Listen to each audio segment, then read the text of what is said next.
প্রিয় listeners, Halloween এটি একটি পশ্চিমা সংস্কৃতি। এই সংস্কৃতিতে বেশ কিছু বিশ্বাস, কুসংস্কার এগুলো রয়েছে। যেমন তারা বিশ্বাস করে হ্যালোইনে মৃত আত্মারা ফেরত আসে। কিন্তু আসলে কি মৃত আত্মাদের ফেরত আসা সম্ভব, বা এটা পসিবল? না কখনো এসেছে? যারা এসেছে তারা কি আসলেই আত্মা ছিল, নাকি জিন ছিল, নাকি ভূত প্রেত পিশাচ ছিল? প্রিয় লিসেনার্স, মানুষ একবার মারা গেলে কখনো তার আত্মা ফেরত আসতে পারে না। এটাই সত্য, এটাই বাস্তব। কারণ তখন মানুষের আত্মা বারজাখের জগতে থাকে। শুধু মানুষ কেন, কোনো জিন, কোনো পশু পাখি প্রাণী, তাদের আত্মাও ফেরত আসতে পারে না। কিন্তু এটি যেহেতু পশ্চিমা সংস্কৃতিতে রয়েছে এবং এটার সাথে এই ভূত প্রেত এই রিলেটেড গল্পের একটা সংযোগ রয়েছে, এই কারণেই শুধু আমরা হ্যালোইন স্পেশাল এপিসোড করছি এবং সেখানে ভয়ঙ্কর কিছু গল্প আপনাদেরকে শোনাতে যাচ্ছি ইনশাল্লাহ। কিন্তু এর সাথে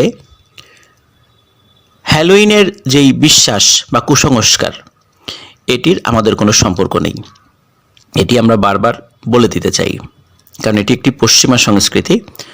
আমাদের ধর্মের সাথে এর কোনো মিল নেই। সে ইসলাম হোক, হিন্দু ধর্ম হোক, বৌদ্ধ হোক, খ্রিস্টিয়ানও হোক। এটি পশ্চিমা যেই গোষ্ঠী রয়েছে এখানকার যে সবাই এই বিশ্বাসটি করে, বিষয়টা কিন্তু এমন নয়।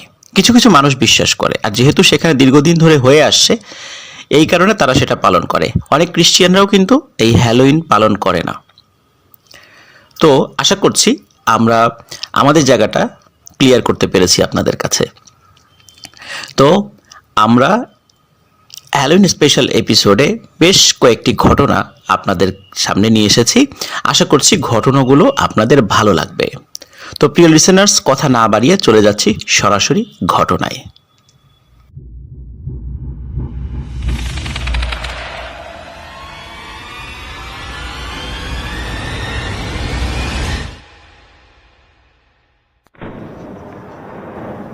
প্রিয় লিসেনার্স, এই মুহূর্তে যে ঘটনাটি আমি আপনাদেরকে শেয়ার করতে যাচ্ছি, এই ঘটনাটি আমাদেরকে পাঠিয়েছেন পশ্চিমবঙ্গের 24 পরগনা জেলার স্বরূপনগর থানার অন্তর্গত সারাপোল ডাক বাংলো গ্রাম থেকে ফিরোজ ইসলাম গাজী ভাই।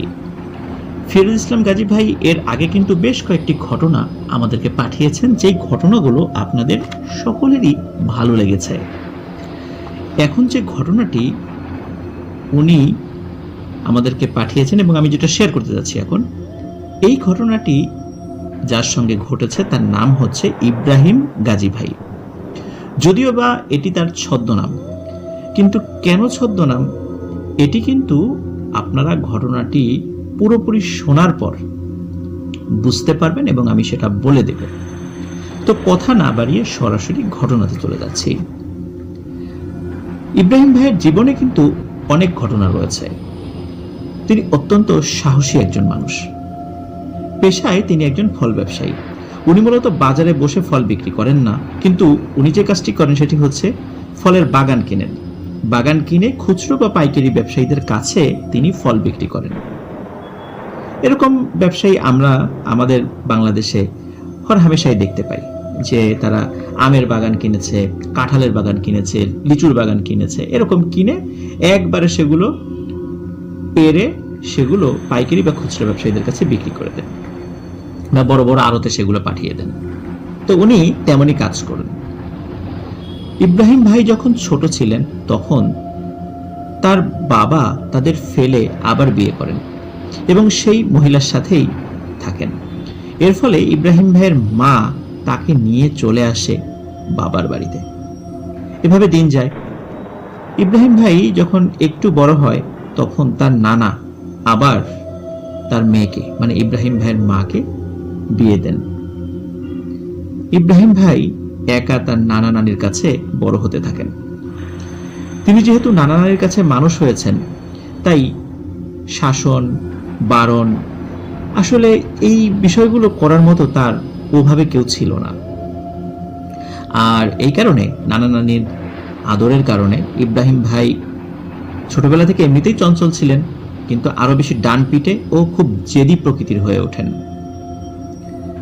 আর ওনার মনে যেটা আসতো উনি সেটি করতেন। রাগারাগি করলে উনি আসলে খুব বেশি পাত্তা দিতেন না, শাসন ওনার উপরে খুব বেশি কাজে আসতো না। উনি একা না, ওনার বয়সে আরো যারা ছিলেন তারা সবাই ছিলেন এমনই ডানপিটে। অন্যর গাছের ফল পেড়ে খাওয়া, রাতের বেলা গিয়ে খেজুরের রস চুরি করে খাওয়া, লোকের পুকুর থেকে মাছ ধরা, লোকের ক্ষেত থেকে আখ ভেঙে খাওয়া, লুকিয়ে বিড়ি সিগারেট খাওয়া। এছাড়াও তারা সবসময় যে কোনো কাজে বাজি ধরত। কার সাহস কত বেশি সেটি প্রমাণ করার জন্য তারা বাজি ধরাধরি করত। আর মজার বিষয় হচ্ছে প্রতিবারই ইব্রাহিম ভাইয়েরই জয় হতো, তাই তার বন্ধুরা সবসময় তাকে হারানোর চেষ্টা করতেন। তো যাই হোক, মূল ঘটনার সময় 1990 সাল, যখন ইব্রাহিম ভাইয়ের বয়স 22 বছর। তো ওই সময় গ্রামের এক লোক হঠাৎ গলায় দড়ি দিয়ে আত্মহত্যা করেন রাতের বেলা। কেন আত্মহত্যা করেছেন সেই কারণটা অবশ্য ফিরোজ ইসলাম গাজী ভাই উনি ফাইন্ড আউট করতে পারেননি, আর এটি জানাও যায়নি। তো যাই হোক, পরের দিন জোহরের নামাজের পর তাকে যথাযথ নিয়ম মেনে দাফন করা হয়। এখানে একটা বিষয় বলে রাখা ভালো, সেটি হচ্ছে যেহেতু এটি একটি আত্মহত্যার লাশ, তাই তাকে গ্রামের মানুষেরা সাধারণ কবরস্থানে দাফন করতে দেয় না। তাকে গ্রামের শেষে প্রকাণ্ড এক বাঁশ বাগানের ভেতরে দাফন করা হয়। আরো একটি বিষয় হলো, ওই বাঁশ বাগানের মধ্যে আরো কিছু কবর ছিল, আর এই কবরগুলো অপমৃত্যু হয়েছে এমন ব্যক্তিদের কবর।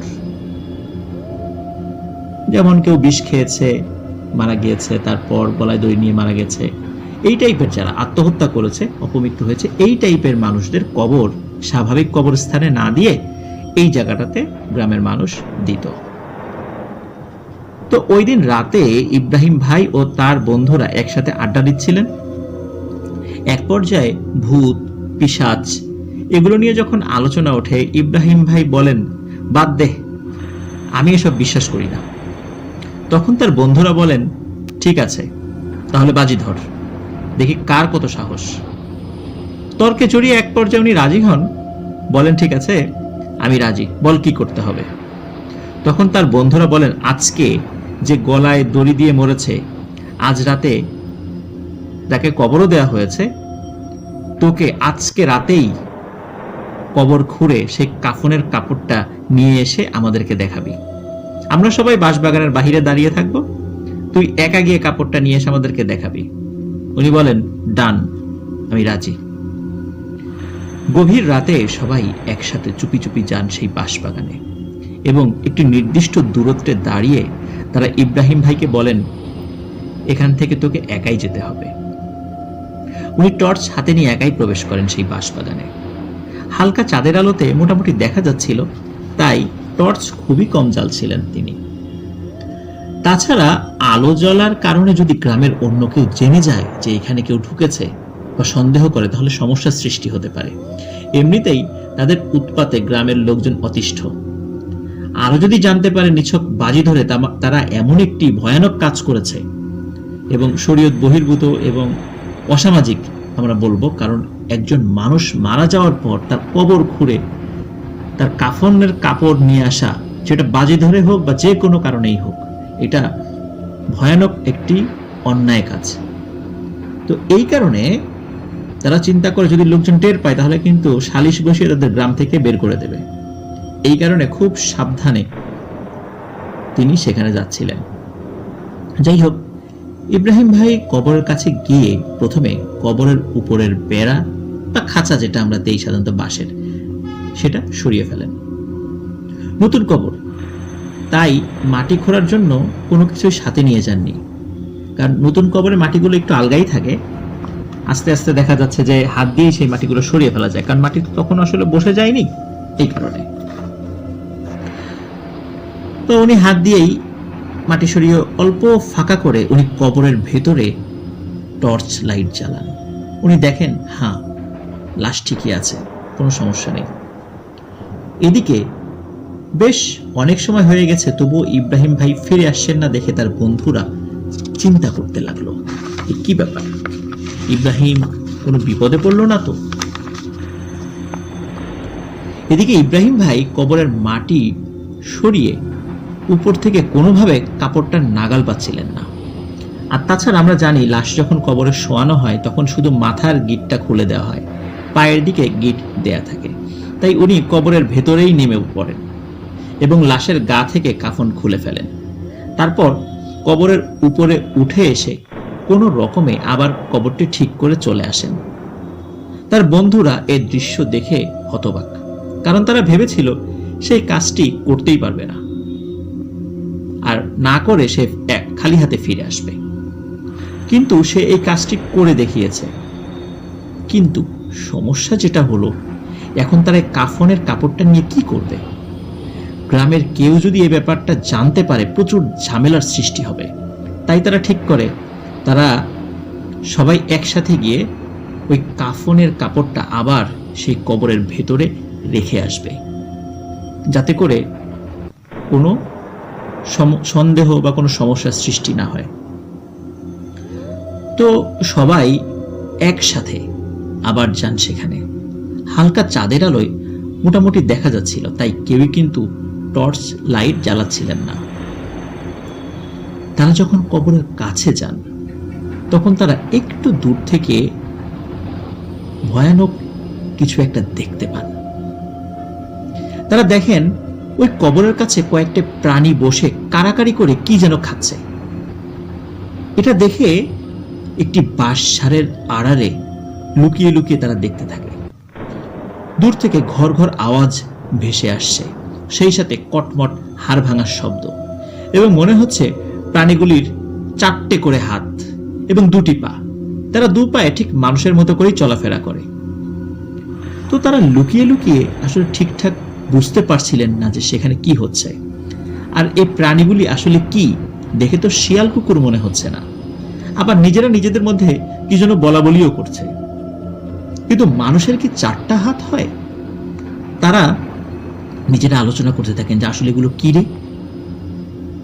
তারা ভাবেন এবং সেটি করেও ফেলেন। সেটি হচ্ছে যে এটা কি, এটা দেখার জন্য তারা সবাই একসাথে টর্চ লাইট জ্বালান সেদিকে। আলো দেখে প্রাণীগুলো সঙ্গে সঙ্গে সেদিকে তাকান। তখন তারা দেখেন ওই প্রাণীগুলোর চোখ জ্বলছে, তাদের মুখে ওই লাশের অংশ বিশেষ। তারা কেউ ওই লাশটিকে টুকরো টুকরো করে যে যা পেয়েছে সেটা নিয়ে খেতে শুরু করেছে। কেউ মাথা, কেউ ফুসফুস, কেউ হার্ট, কেউ হাত পা, মোটামুটি পুরো লাশটা ভাগাভাগি করে তারা খাচ্ছিল।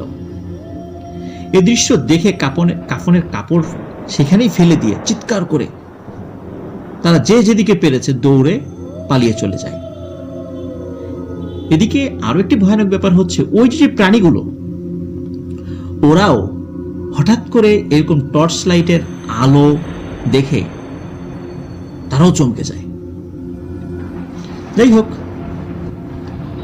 পরিবারের কেউ মারা গেলে তার আত্মীয় স্বজনরা কিন্তু নতুন কবর মোটামুটি একটু ঘন ঘন দেখতে আসেন, জিয়ারত করেন, দোয়া করেন। তো পরের দিন সকালে ওই লাশের আত্মীয় স্বজনরা সেই কবরের কাছে এসে চিৎকার দিয়ে সেন্সলেস হয়ে পড়ে যায়। তারা দেখেন কাফনের কাপড়টি সেখানে পড়ে আছে, চারিদিকে ওই লাশের রক্তমাখা মাংসের টুকরোর ছড়াছড়ি। মাথাটা পড়ে আছে, তবে চোখ আর মাথার মগজগুলি খেয়ে ফেলা হয়েছে। নাড়ি ভুঁড়ি ও হাত পায়ের আঙ্গুলগুলো পড়ে আছে এদিকে সেদিকে। এটা যখন জানাজানি হয় পুরো গ্রামে হইচই পড়ে যায়, সবাই দেখতে আসে। কিন্তু কে এই কাজটি করেছে বা কেন এমনটি হয়েছে সেটি কেউই বুঝতে পারেনি। সবাই ভেবেছে আত্মহত্যার লাশ, তাই এমনটা হয়েছে।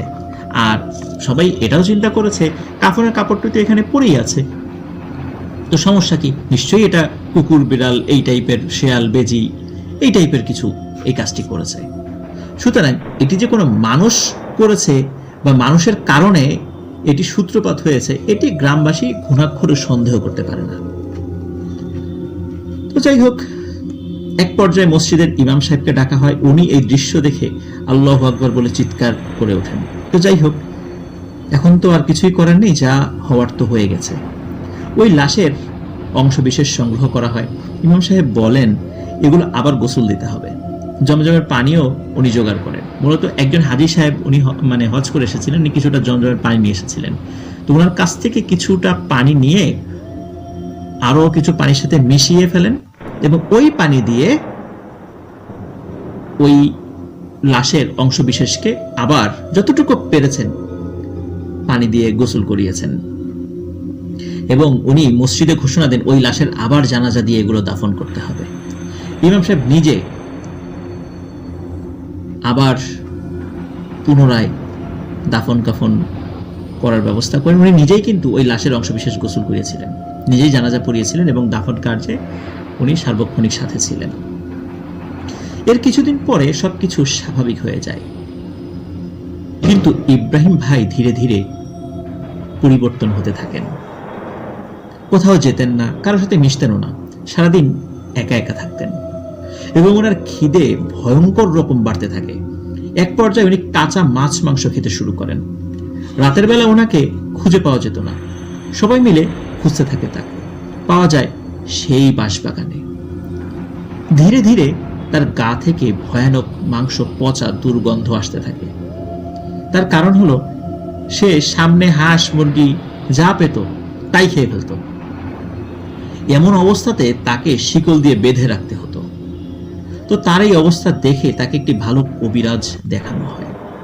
কবিরাজ ইব্রাহিম ভাইকে দেখে বলেন, একে অজু গোসল করিয়ে তারপর আমার সামনে নিয়ে আসো। তাকে অনেক কষ্টে অজু গোসল করিয়ে কবিরাজের ঘরে নিয়ে যাওয়া হয়। কবিরাজের সামনে গিয়ে উনি একদম শান্ত হয়ে যান। তার কারণ হলো ওই কবিরাজ ছিল খুব রাগী ও কবিরাজি বিদ্যায় খুবই পারদর্শী। অনেক ভয়ানক শক্তিশালী জিনগুলো তার বশীভূত ছিল।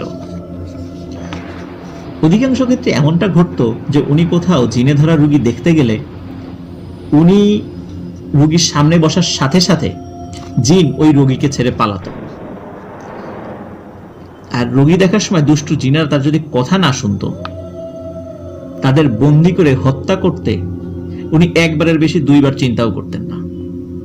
এমনও হয়েছে যে জিন হাজির করেছে, জিজ্ঞেস করেছে তুমি কে, কোথা থেকে এসেছো। প্রথমবার উত্তর দেয়নি, দ্বিতীয়বার জিজ্ঞেস করেছে উত্তর দেয়নি, থার্ড টাইম উনি আর জিজ্ঞেস করেননি। থার্ড টাইম উনি ওনার রিচুয়াল করে সাথে সাথে ওই জিনকে বন্দি করে হত্যা করে ফেলতেন। এই কারণে জিনেরা যারা বুঝতে পারতো যে এই কবিরাজ এখানে এসেছে, ভয়ে তাদের অবস্থা খারাপ হয়ে যেত। তো যাই হোক, ইব্রাহিম ভাই তো ওই কবিরাজের সামনে গিয়ে একদম শান্ত, মনে হচ্ছে যে উনি একদম স্বাভাবিক মানুষ। কবিরাজ সরাসরি বলেন, তোরা কয়জন আছিস? ইব্রাহিম ভাইয়ের কণ্ঠে এবং ইব্রাহিম ভাইয়ের গলা কিন্তু একসাথে 4-5 জন কথা বললে যেমনটা শোনা যায়, ঠিক এইভাবে ইব্রাহিম ভাইয়ের গলা থেকে বের হয়ে আসে, আমরা 5 জন। কবিরাজ বলে, একে কেন ধরলি? ইব্রাহিম ভাই বলেন, আমরা ওই কবরের পাশেই ছিলাম, কিন্তু পরিপূর্ণ নিয়ম মেনে ওই লাশটি দাফন করার ফলে আমরা ওই লাশটি কোনোভাবেই তুলতে পারিনি। তাই যখন দেখলাম এই কবরটা একবার ঘুরে আলগা করে ফেলে কাফন নিয়ে চলে আসলো, তখন আর আমাদের কোনো বাধা থাকলো না। আর আমরা খাওয়া ছাড়া আর কিছুই বুঝি না। মানুষকে খুব বেশি আমরা বিরক্তও করি না, আমরা শুধু খাই। আর মানুষের মাংস বা অন্য কোনো মরে যাওয়া প্রাণীর মাংস আমাদের খুবই পছন্দ, আমাদের প্রচন্ড খিদে। তো আমরা যখন খাচ্ছিলাম, ওরা তখন গিয়ে আমাদের ডিস্টার্ব করে, আমাদের দিকে টর্চ মেরেছিল, তাই একে আমরা ধরেছি। এসব শুনে ইব্রাহিম ভাইয়ের বাড়ির লোকজন কিছুই বুঝতে পারে না, কি হচ্ছে এসব, কি বলছে ইব্রাহিম ভাইয়ের কণ্ঠে, এরা কি বলছে। কবিরাজ বলেন, আপনারা বুঝবেন না, আপনারা সবাই বাহিরে গিয়ে বসেন। তো বাড়ির লোকজন বাহিরে চলে যায়। তো কবিরাজ তখন বলেন, ঠিক আছে, এখন তোরা একে ছেড়ে চলে যা, নইলে কিন্তু বন্দি করে সব কটিকে হত্যা করব। তো তারা কোনো কোনো বাক্য ব্যয় ছাড়াই ইব্রাহিম ভাইকে ছেড়ে চলে যান। অনেক সময় আমরা শুনি না যে হ্যাঁ তোরা ছেড়ে চলে যাবি, যাওয়ার সময় ওরকম গাছের ডাল ভেঙে যাবি, বা একটা ভরা পানির কলসি তোরা দাঁত দিয়ে কামড় দিয়ে এক জায়গা থেকে আরেক জায়গায় নিয়ে যাবি। তো এই টাইপের কিচ্ছু না, কোনো ধরনের কোনো কথা ছাড়াই ওরা সবাই ইব্রাহিম ভাইকে ছেড়ে চলে যায় এবং বলে যায় যে আর কখনোই ইব্রাহিম ভাইয়ের কাছে তারা আসবে না। তো ইব্রাহিম ভাই সাথে সাথে সেন্সলেস হয়ে পড়ে যান যখনই এরা ইব্রাহিম ভাই শরীর ছেড়ে চলে যান। কবিরাজ তখন তার বাড়ির লোকজনকে ডাকেন এবং একটি আমল শিখিয়ে দেন এবং বলেন ইব্রাহিম ভাই যেন রেগুলার এই কাজটি করে, যাতে করে এরা আর কখনো যেন ওর কাছে ফিরে আসতে না পারে। কারণ পিশাচদের আসলে বিশ্বাস করতে হয় না, অনেক সময় ওরা আবারও ফিরে আসতে পারে যেহেতু ওদেরকে ডিস্টার্ব করেছে। তো ইব্রাহিম ভাইয়ের বাড়ির লোকজন কবিরাজকে জিজ্ঞাসা করেন যে এমন তো কখনো দেখিনি, আপনি যা যা বললেন তারা সবই মেনে নিল কোনো ঝামেলা ছাড়াই, এক কথায় তারা চলে গেল, ব্যাপারটা কি? আর ওরা আসলে কি বলছিল যে কবর খোঁড়া, কাফন, এগুলো কি?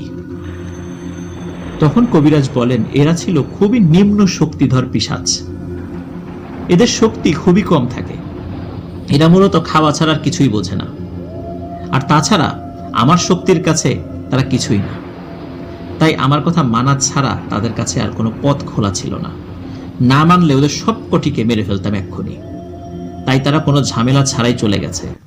আর ইব্রাহিম যে কাজটি করেছে, খবরদার এই কাজটি গ্রামবাসীকে জানতে দিও না, তাহলে গ্রামবাসী ক্ষিপ্ত হবে এবং এই কাজের সাথে যারা জড়িত ছিল সবাইকে পিটিয়েই মেরে ফেলবে, সুতরাং এটা গোপন রেখে দাও।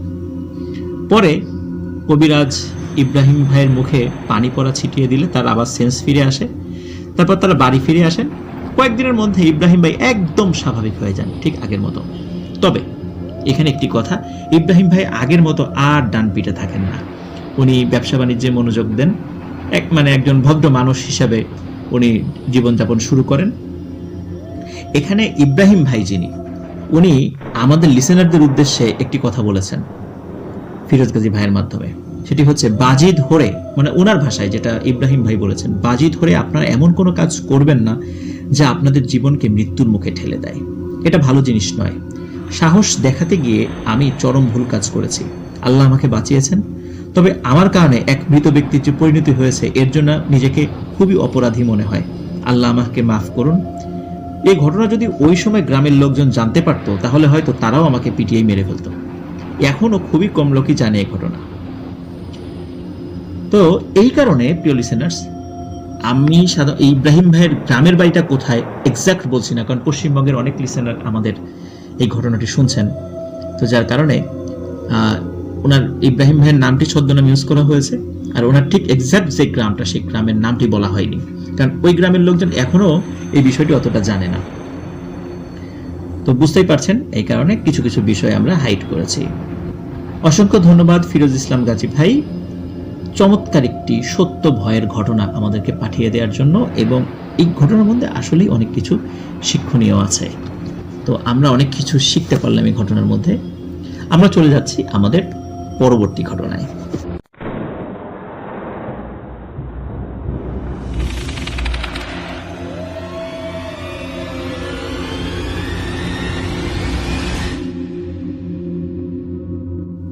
স্বাগতম প্রিয় লিসেনার্স, হ্যালোইন স্পেশাল এপিসোডের আরও একটি নতুন ঘটনা। এখন যে ঘটনাটি আমি আপনাদেরকে বলতে যাচ্ছি, এই ঘটনাটি আমাদেরকে পাঠিয়েছেন শফিকুল ইসলাম রনি ভাই। ওনার বাড়ি সিলেটের হবিগঞ্জে। তিনি লাস্ট 8 ইয়ার্স 8 বছর ধরে সিঙ্গাপুরে রয়েছেন, আর সিঙ্গাপুরেই ওনাদের সাথে ঘটে যাওয়া একটি সত্য ভয়ের ঘটনা আমাদেরকে শেয়ার করেছেন।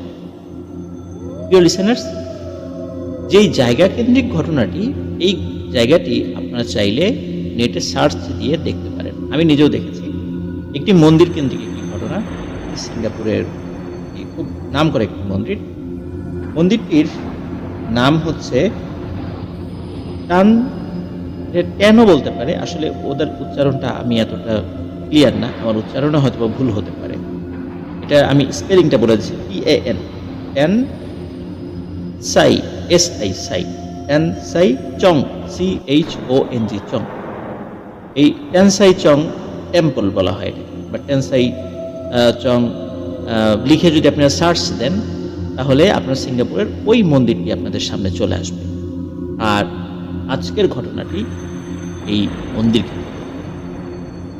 তো কথা না বাড়িয়ে সরাসরি চলে যাচ্ছি ঘটনাটির সময় 2020 সালের জানুয়ারির শেষের দিকে। তখন সিঙ্গাপুরে চাইনিজ নিউ ইয়ারের ভ্যাকেশন চলছিল। ভ্যাকেশনের সময় ছিল প্রায় 1 মাস, মানে 1 মাসের বন্ধ চলছিল। ওই সময় এই রনি ভাই মানে ওনারা সুযোগ পেলেই বন্ধুরা মিলে বাহিরে চলে যেতেন এবং দীর্ঘ সময় অনেক রাত পর্যন্ত ওনারা আড্ডা দিতেন। ঠিক সব সময়ের মতো আড্ডা দিতে দিতে তো ওনারা চলে যান সেই তেনসাইচং টেম্পলের পাশে, এখানে গিয়ে বসেন।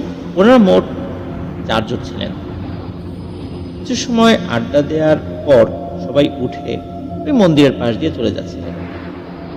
এর মধ্যে ওনাদের সাথে থাকা একজন বন্ধু, তার নাম হচ্ছে ফয়সাল। এই ফয়সাল উনি ফাজলিমি করে মন্দিরের পাশে থাকা এক সিংহের মূর্তিতে লাথি মারে এবং বেশ কিছু আজে বাজে কথা বলে ওঠে। বাস, ঘটনা এতটুকুই। বিষয়টা আসলে একদম স্বাভাবিক। চিন্তা করেছে যে অ্যাজ ইউজুয়াল এরকম তো হতেই পারে, মানুষ বলে। কিন্তু যে ফয়সাল যে মন্দিরের পাশে থাকা সিংহের মূর্তিতে লাথি মারলো বা আঘাত করলো, এটি নিয়ে আসলে বন্ধুরা, এটা যে একটা অন্যায় কাজ হয়েছে এই বিষয়টি নিয়ে আসলে তাদের মধ্যে তেমন কোনো কথাই হয়। যাই হোক, তারা বাসায় চলে যায়। ওই রাতে রনি ভাই যে রুমে থাকতো, ওনার রুমমেট ছিল আবার ফয়সাল ভাইও, একসাথে লেখাপড়া করতেন। গভীর রাতে, রাত প্রায় 2-2:30টা, কোনো কিছু শব্দে রনি ভাইয়ের ঘুম ভেঙে যায়।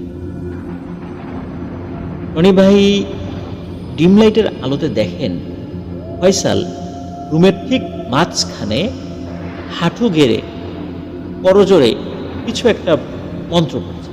মানে কি যে পড়ছে বোঝা যায়, কিন্তু সেটি যে কোনো বাংলা বা আরবি ভাষা নয়, বা উর্দু ভাষা নয়, বা হিন্দি ভাষা নয়, সেটি বোঝা যাচ্ছে, কিন্তু কি ভাষা এটি বুঝতে পারছেন না। মনে হচ্ছে খুব মনোযোগ দিয়ে ফয়সাল কোনো মন্ত্র একাধারে পাঠ করে চলছে। তখন রনি ভাই ফয়সালের নাম ধরে ডাকবে, এই ফয়সাল, কিরে কি করিস? তখন ফয়সাল রাগান্বিত গলায় বলে ওঠে, কিরে, তুইও কেন আমাকে লাথি মারলি না? যেই না এই কথা বলেছে যে তুইও কেন আমাকে লাথি মারলি না, তখনই রনি ভাই ভয় পেয়েছে। কারণ তিনি চিন্তা করছে কি ব্যাপার, লাথি মারার বিষয়টা কেন আসছে এখন। তখন তার মনে পড়ে যায় এই সিংহের মূর্তিতে লাথি মারার। তিনি খুব ভয় পান, দৌড়ে ওনার পাশের রুমে চলে যান। সেখানে তো ওনার অন্য বন্ধুরা থাকতো, তাদের সবাইকে ঘুম থেকে ডেকে তোলেন, তাদেরকে আবার এই রুমে নিয়ে আসেন। রুমে নিয়ে আসার পরে দেখা যায় যে ফয়সাল দিব্যি ঘুমাচ্ছে। তাকে সবাই ডেকে তোলে। ফয়সাল ঘুম থেকে উঠে বলে, কি রে, কি ব্যাপার, এত রাত্রে তোরা এই রুমে কেন, কি হয়েছে, ডাকলি কেন? তখন সকলে মানে বিশেষ করে রনি ভাই যখন বলে যে এই ঘটনা, তখন উনি আর কি ওনার রুমমেটদেরকে ডাকতে গিয়েছেন। তখন বলছে, এই তোরা এদিকে, ফয়সাল যেন কেমন করছে। কিন্তু রুমমেটটা আসার পরে অন্যরা যখন শুনলো যে এই ব্যাপার, তখন অন্য বন্ধুরাই হাসাহাসি শুরু, তুই কি দেখেছিস, ঘুম ভেঙে উঠে হয়তো বা আবল তাবল চিন্তা করেছিস, এই জন্য হয়তো বা উল্টাপাল্টা কিছু দেখেছিস, এরকম কিছু। যাই হোক, যে যার রুমে চলে যায়। ওই রাতে আর কোনো অস্বাভাবিক ঘটনা ঘটেনি, কিন্তু রনি ভাই কিন্তু কিছুতেই ঘুমাতে পারছিলেন না ভয়ে। উনি চিন্তা করছিলেন যে আমি নিজের চোখে দেখলাম, নিজের কানে শুনলাম, এটি ভ্রান্তি হয় কিভাবে বা ভুল হয় কিভাবে। যাই হোক, ওনার কথা কেউই বিশ্বাস করতে চাচ্ছিল না। এর পরের দিন ঘটে আরো একটি ঘটনা। ওই দিন বিকালের পর থেকে ফয়সালকে কোথাও খুঁজে পাওয়া যাচ্ছিল না, তার ফোনও বন্ধ দেখাচ্ছে।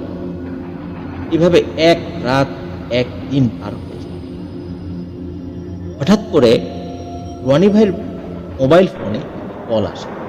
তিনি কল করেন তিনি নিজেকে ডাক্তার হিসেবে পরিচয় দেন এবং তিনি বলেন ফয়সাল হসপিটালে ভর্তি আছে, আপনারা দ্রুত আসেন, দেখে যান এবং নিয়ে যান।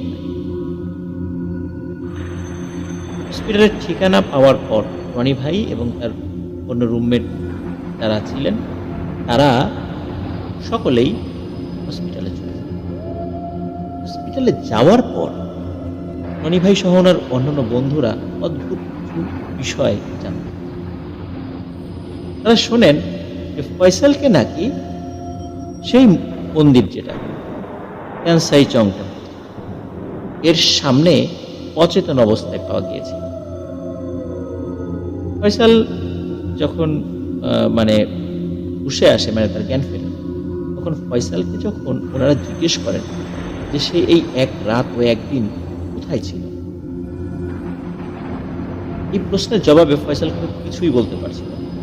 ওই দিন বিকালের পর থেকে তার আসলে কোনো সেন্সই ছিল না যে আসলে কোথায় ছিল, কি করেছে, কি খেয়েছে, এই বিষয়ে সে কিচ্ছু বলতে পারে না। ওই দিন ওর আগের বিকাল থেকে যেদিন সে হারিয়ে গেছে, তখন থেকে তার আসলে আর কোনো সেন্স নেই। কিন্তু আসলে এই দীর্ঘ সময়, মধ্যবর্তী সময় কোথায় ছিল? যাই হোক, হসপিটাল থেকে তাকে রিলিজ দিয়ে দেওয়া হয়, তাকে নিয়ে সবাই বাসায় ফিরে আসে। কিন্তু সেই রাতেই আবারও এক অচেনা ও বিরক্তিকর শব্দে রনি ভাইয়ের ঘুম ভেঙে যায়। রনি ভাই ঘুম ভেঙে দেখতে পান ফয়সাল ঠিক আগের মতো হাঁটু গেড়ে অচেনা ভাষায় মন্ত্রের মতো কি জানি বলছে, তাও আবার রনি ভাইয়ের ঠিক বেডের সামনে বসে। উনি উঠে বসলেই সে ওনাকে ভারী গলায় বলে ওঠে, তোর বন্ধুর পর আমি তোর জীবনটাকেও নিয়ে নেব। এই কথা শোনার সাথে সাথে রনি ভাই আল্লাহর নাম জপতে থাকেন এবং আয়াত করতে থাকেন। এরপর দেখেন ফয়সাল হঠাৎ করে ফ্লোরের মধ্যে শুয়ে পড়ে। এরপর উনি কোনো রকমে রুমের বাইরে গিয়ে অন্য রুমমেটদেরকে ডেকে নিয়ে আসেন এবং সবকিছু তাদের সাথে শেয়ার করেন। এবার বন্ধুরা কিছু বিষয় বিশ্বাস করে, কারণ ফয়সালের এভাবে একদিন এক রাত হারিয়ে যাওয়া, তারপর প্রথম রাতে তারা যদিও বিশ্বাস করেনি, কিন্তু এখন যে বিষয়টি হচ্ছে এবং রনি ভাই যে বিষয়টি তাদের খুলে বলে, এবার তারা বিষয়টা অস্বাভাবিকভাবেই চিন্তা করে। এই রাতটা তারা এভাবেই কাটিয়ে দেন। ফয়সালকে আর ঘুম থেকে তারা ডাকে। এরপর রুমমেটদের সাথে পরামর্শ করে ওনারা নিকটবর্তী একটি মসজিদের ইমামের সাথে দেখা করেন। উনি মালয়েশিয়ান ছিলেন। তাকে সবকিছু খুলে বলেন। সবকিছু শোনার পর তিনি বলেন সন্ধ্যায় ইমাম সাহেব ওনাদের বাসায় আসবেন, এবং তিনি সন্ধ্যায় ওনাদের বাসায় আসলেন এবং ফয়সালকে দেখলেন। ফয়সালকে দেখে যাওয়ার সময় ওনাদেরকে শুধু বললেন যে ওনাকে ফয়সালকে নিয়ে ফজরের নামাজের পর, আগামীকাল ফজরের নামাজের পর ওনার সাথে যেন সকলে দেখা। ওনার কথা মতো পরদিন ওই রাত্রে আর ফয়সালের সাথে কিছু হয়নি, কোনো সমস্যা হয়নি। পরদিন ফজরের নামাজের পর সকলে মিলে, ফয়সালকে অবশ্য সাথে নেননি ওই সময়, উনি রনি ভাই এবং অন্য কয়েকজন বন্ধুরা সাথে গিয়েছে ইমাম সাহেবের সাথে দেখা। ইমাম সাহেব যা বললেন তা শুনে রনি ভাই এবং অন্যদের সকলেরই অবস্থা খারাপ, ভয়ে সকলের গলা শুকিয়ে যায়। ইমাম সাহেব বললেন ফয়সালকে নাকি ইফরিত নামক এক শক্তিশালী জিন ধরেছে।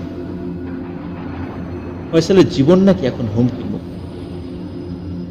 ওই জিনটি যে কোনো সময় ফয়সালকে ধরে নিয়ে ওই মন্দিরে গিয়ে বলি দিয়ে দেবে। একবার সে চেষ্টা করেছে কিন্তু পারেনি, আবারও সে চেষ্টা করে। একবার চেষ্টা করেছিল কারণ ফয়সালকে মন্দিরের কাছে পাওয়া গিয়েছে, কিন্তু সেবার ওই জিনটি সফল হয়নি। কেন সফল হয়নি এটি জানা যায়নি। এবং শুধু ফয়সাল না, ফয়সালের সাথে নাকি ওনাদের সকলের জীবনও শঙ্কার মধ্যে রয়েছে। এসব কিছু শোনার পর ওনাদের চোখ মুখ ভয়ে অন্ধকার হয়ে যায়। তারপর ইমাম সাহেবকে তারা জিজ্ঞেস করেন এখন তারা কিভাবে বাঁচবে। তারপর তিনি বললেন যে যে কোনোভাবে ফয়সালকে মসজিদের ভেতরে নিয়ে আসো, তারপর আমি দেখি, চেষ্টা করি কি করা যায়। এরপর রনি ভাই এবং তার সাথে যে কয়েকজন গিয়েছিল তারা ফিরে এসে আরো যারা আছেন রুমে অন্য বন্ধুদের সাথে সবকিছু শেয়ার করেন। ফয়সালকে মসজিদে নিয়ে যাওয়াটা এতটা সহজ ছিল না, বেশ কঠিন ছিল। ফয়সাল যেতে চাচ্ছিল, কিন্তু তারপরেও একরকম জোর করেই ফয়সালকে তারা সেই মসজিদে নিয়ে যাওয়ার পর ইমাম সাহেব তার মতো করে কাজ শুরু করেন এবং হঠাৎ করে সবাই দেখেন ফয়সাল কাঁপতে শুরু করে, টকটক করে কাঁপা শুরু করেছে। যেমন 104 ডিগ্রি জ্বর আসলে আমরা কাঁপাকাঁপি শুরু করি, ঠিক এমন। আর ফয়সালের চেহারা কিছুটা লাল বর্ণের হয়ে, চোখ লাল হয়ে। এরপর ফয়সাল ভারী গলায় বলে উঠল, তোরা কেউই আমার কাছ থেকে রেহাই পাবে, তোদের শরীরের সব রক্ত আমি বের করে ফেলব। তারপর সে ইমাম সাহেবকে উদ্দেশ্য করে বলল, এই ইমাম, জীবন বাঁচাতে চাইলে এদের থেকে দূরে থাক। তারপর ইমাম সাহেব কিসের একটা পানি ফয়সালের শরীরে ছিটিয়ে দিতেই ফয়সাল ভারী গলায় আবারও বলে ওঠে, আমাকে লাথি মারার ফল তোরা সবাই ভোগ করবে। তারপর ফয়সাল অজ্ঞান হয়ে যায়। তারপর ইমাম সাহেব ওনাদেরকে বলেন, ইফরিত জিন খুবই শক্তিশালী, এদেরকে নাকি শয়তানের সেনাপতিও বলা হয়। এরা নাকি বিভিন্ন প্রাণী মূর্তি, স্পেশালি বিভিন্ন ভয়ঙ্কর কোনো জন্তু, এই টাইপের কোনো মূর্তির আশেপাশে এরা থাকে। যখন ফয়সাল, রনি ভাই এবং ওনার বন্ধুরা ওই টেম্পলের পাশ দিয়ে হেঁটে যাচ্ছিল, তখন ওই ইফরিত জিনটি ওই সিংহের পাশে বসা ছিল। ওই অবস্থায় ফয়সাল ওই মূর্তির গায়ে আঘাত, যার কারণে ওই ইফরিত জিনটি খুবই ক্ষিপ্ত হয় এবং এর প্রতিশোধ নিতে ফয়সালের উপর সে আসর করেছে। তো যাই হোক, উনি কিছু ঝাড়ফুঁক করে দেন এবং তিনি বলেন, তোমরা 2 দিন পরে আসো। 2 দিন পর নাকি মিশর থেকে একজন বড় ইমাম আসবেন। তিনি তার সাথে ফয়সালের বিষয়টি নিয়ে আলোচনা করেন। তিনি অনেক ভালো এবং পরহেজগার মানুষ। আশা করা যায় তিনি এই সমস্যার সুন্দর একটা সমাধান করতে পারেন। ইফরিত জিন সাধারণ মানুষদের সাথে আসলে কথা বলতে চায় না, কারণ তাদেরকে পরাস্ত করতে হলে বা তাদেরকে মানাতে হলে খুব ভালো মানের বুজুর্গ ব্যক্তি এবং আমলের দিক থেকে খুব শক্তিশালী মানুষ। ঠিক এমনটাই ছিলেন মিশরীয় সেই ইমাম সাহেব, তিনি 2 দিন পরে আসার। যাই হোক, সত্যি ওনারা 2 দিন পরে ফয়সালকে সাথে নিয়ে মসজিদে গেলেন এবং সেই মিশরীয় ইমাম সাহেবের সাথে তারা দেখা করেন। ইমাম সাহেব বললেন, আমি সবই শুনেছি, আজকেই এটা সমাধান করার চেষ্টা করি। ঈশার নামাজের পরে ফয়সালকে চেয়ারে বসিয়ে তাকে চেয়ারের সাথে বেঁধে দেয়া হয় এবং এরপর ফয়সালের উপর রুকিয়া শুরু করা হয়। রুকিয়া কি এটা নিশ্চয়ই অনেকে জানেন, সেটি হচ্ছে কোরআন সুন্নাহ ভিত্তিক এই প্যারানর্মাল বিষয়ের চিকিৎসা করা। মানে যারা পজেসড হয়েছে বা জাদুগ্রস্ত হয়েছে তাদেরকে কোরআন সুন্নাহ আলোকে তাদেরকে চিকিৎসা করাকে রুকিয়া বলে।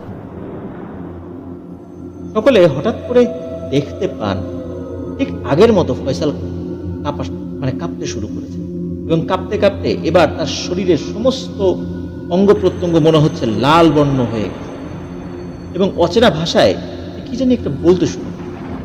তারপর সেই মিশরীয় ইমাম সাহেব আরবিতে তাকে কি যেন জিজ্ঞেস করতে শুরু করলেন। অনেকক্ষণ কথা বলার পর সেই ইমাম সাহেব ফয়সালের বাম হাতে ছোট আঙ্গুল কেটে কিছুটা রক্ত বের করে ছোট বোতলের মধ্যে ভরে রাখেন। এরপর পরেই ফয়সাল অজ্ঞান হয়ে যায়। তারপর সেই মিশরীয় ইমাম সাহেব তিনি বলেন, মোটামুটি সবকিছু ঠিক হয়ে গেছে, বাকিটা আল্লাহর ইচ্ছা। তবে আমি সেই শয়তান ইফরিতের সাথে একটি চুক্তি করেছি।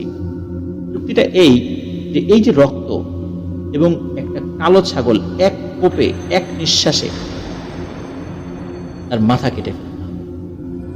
সেই ছাগলের রক্ত এবং এই রক্ত সেই মন্দিরের পাশে রেখে আসতে হবে, তাহলেই এই ইফরিত জিনটি ওকে ছেড়ে চলে যাবে আর আসবে। ইমাম সাহেবের কথা মতো সবকিছু করা হয়। আলহামদুলিল্লাহ ফয়সাল সুস্থ হয়ে যান, এখন পর্যন্ত সবাই ভালো আছেন, আর কোনো ঘটনা ঘটে। প্রিয় লিসেনার্স, এখান থেকে আমরা কিন্তু একটা শিক্ষা পাই। এটি হচ্ছে যে বিভিন্ন জায়গায়, যেমন মনে করুন যে খুব রাতের বেলা বিভিন্ন জায়গায় থুতু ফেলা, বিভিন্ন গর্তে অনেক সময় দেখা যায় যে আমরা যাচ্ছি, হঠাৎ করে প্রকৃতির ডাকে সাড়া দেওয়ার জন্য কেউ কেউ গর্তের মধ্যে প্রসাব করে। প্রিয় লিসেনার্স, আপনারা জানেন কিনা জানি না, একজন সাহাবী, তার নামটা এই মুহূর্তে ঠিক মনে করতে পারছি না আমি, উনি কিন্তু এই কাজটি করেছিলেন, একটি গর্তে প্রসাব করেছিলেন। সাথে সাথে ওই গর্ত থেকে একটি জিন বের হয়ে এসে তরবারি দিয়ে ওনার বুক এফোর ওফর করে হত্যা করেছিলেন, এবং হত্যা করার পর সেই জিন গায়েবীভাবে চিৎকার করে আশেপাশের মানুষদেরকে জানান যে একে আমি হত্যা করেছি, এবং তার অপরাধ সে এই গর্তে এই কাজটি করেছে। রাসূলুল্লাহ সাল্লাল্লাহু আলাইহি সাল্লাম কিন্তু গর্তে এই কাজটি করতে নিষেধ করেছেন। শুধু এটা যে শুধু এই কারণে তা না, গর্তে কিন্তু অনেক প্রাণী থাকতে পারে। সেই প্রাণীগুলোর গায়ে যদি কেউ এই কাজটি করে, এটা কি অন্যায় নয়? জিনের কথা না আমরা বাদই দিলাম। এরপরে কোনো জায়গায় অপ্রয়োজনে থুতু ফেলা, আঘাত করা, এটা যে শুধু ওই মন্দিরের মূর্তির সাথে করা হয়েছে বলে এরকম হয়েছে তা নয়, এমনিতেও কিন্তু এই ধরনের কাজ করা উচিত নয়। আমরা অনেকেই রাস্তাতে যাওয়ার সময় বিভিন্ন প্রাণীদেরকে অহেতুক আঘাত করি, থুতু ফেলি, গায়ে পানি ফেলে দেই। এটি কিন্তু ভয়ানক একটি অন্যায় কাজ। এটি প্যারানর্মাল কোনো বিষয় না হলেও এটি কিন্তু ভয়ানক একটি অন্যায় কাজ। আমাদের ভুলবশত বা অজ্ঞতাবশত কখন কোন কারণে যে আমরা বিপদে পড়ে যাব আমরা কেউ জানি। সুতরাং প্রিয় লিসেনার্স, এই ঘটনা কিন্তু আমাদের এখানে শেয়ার করার উদ্দেশ্য এটাই, আমরা যেন এগুলো থেকে শিখতে পারি। প্রিয় লিসেনার্স, চলে যাচ্ছি আমাদের পর্ব।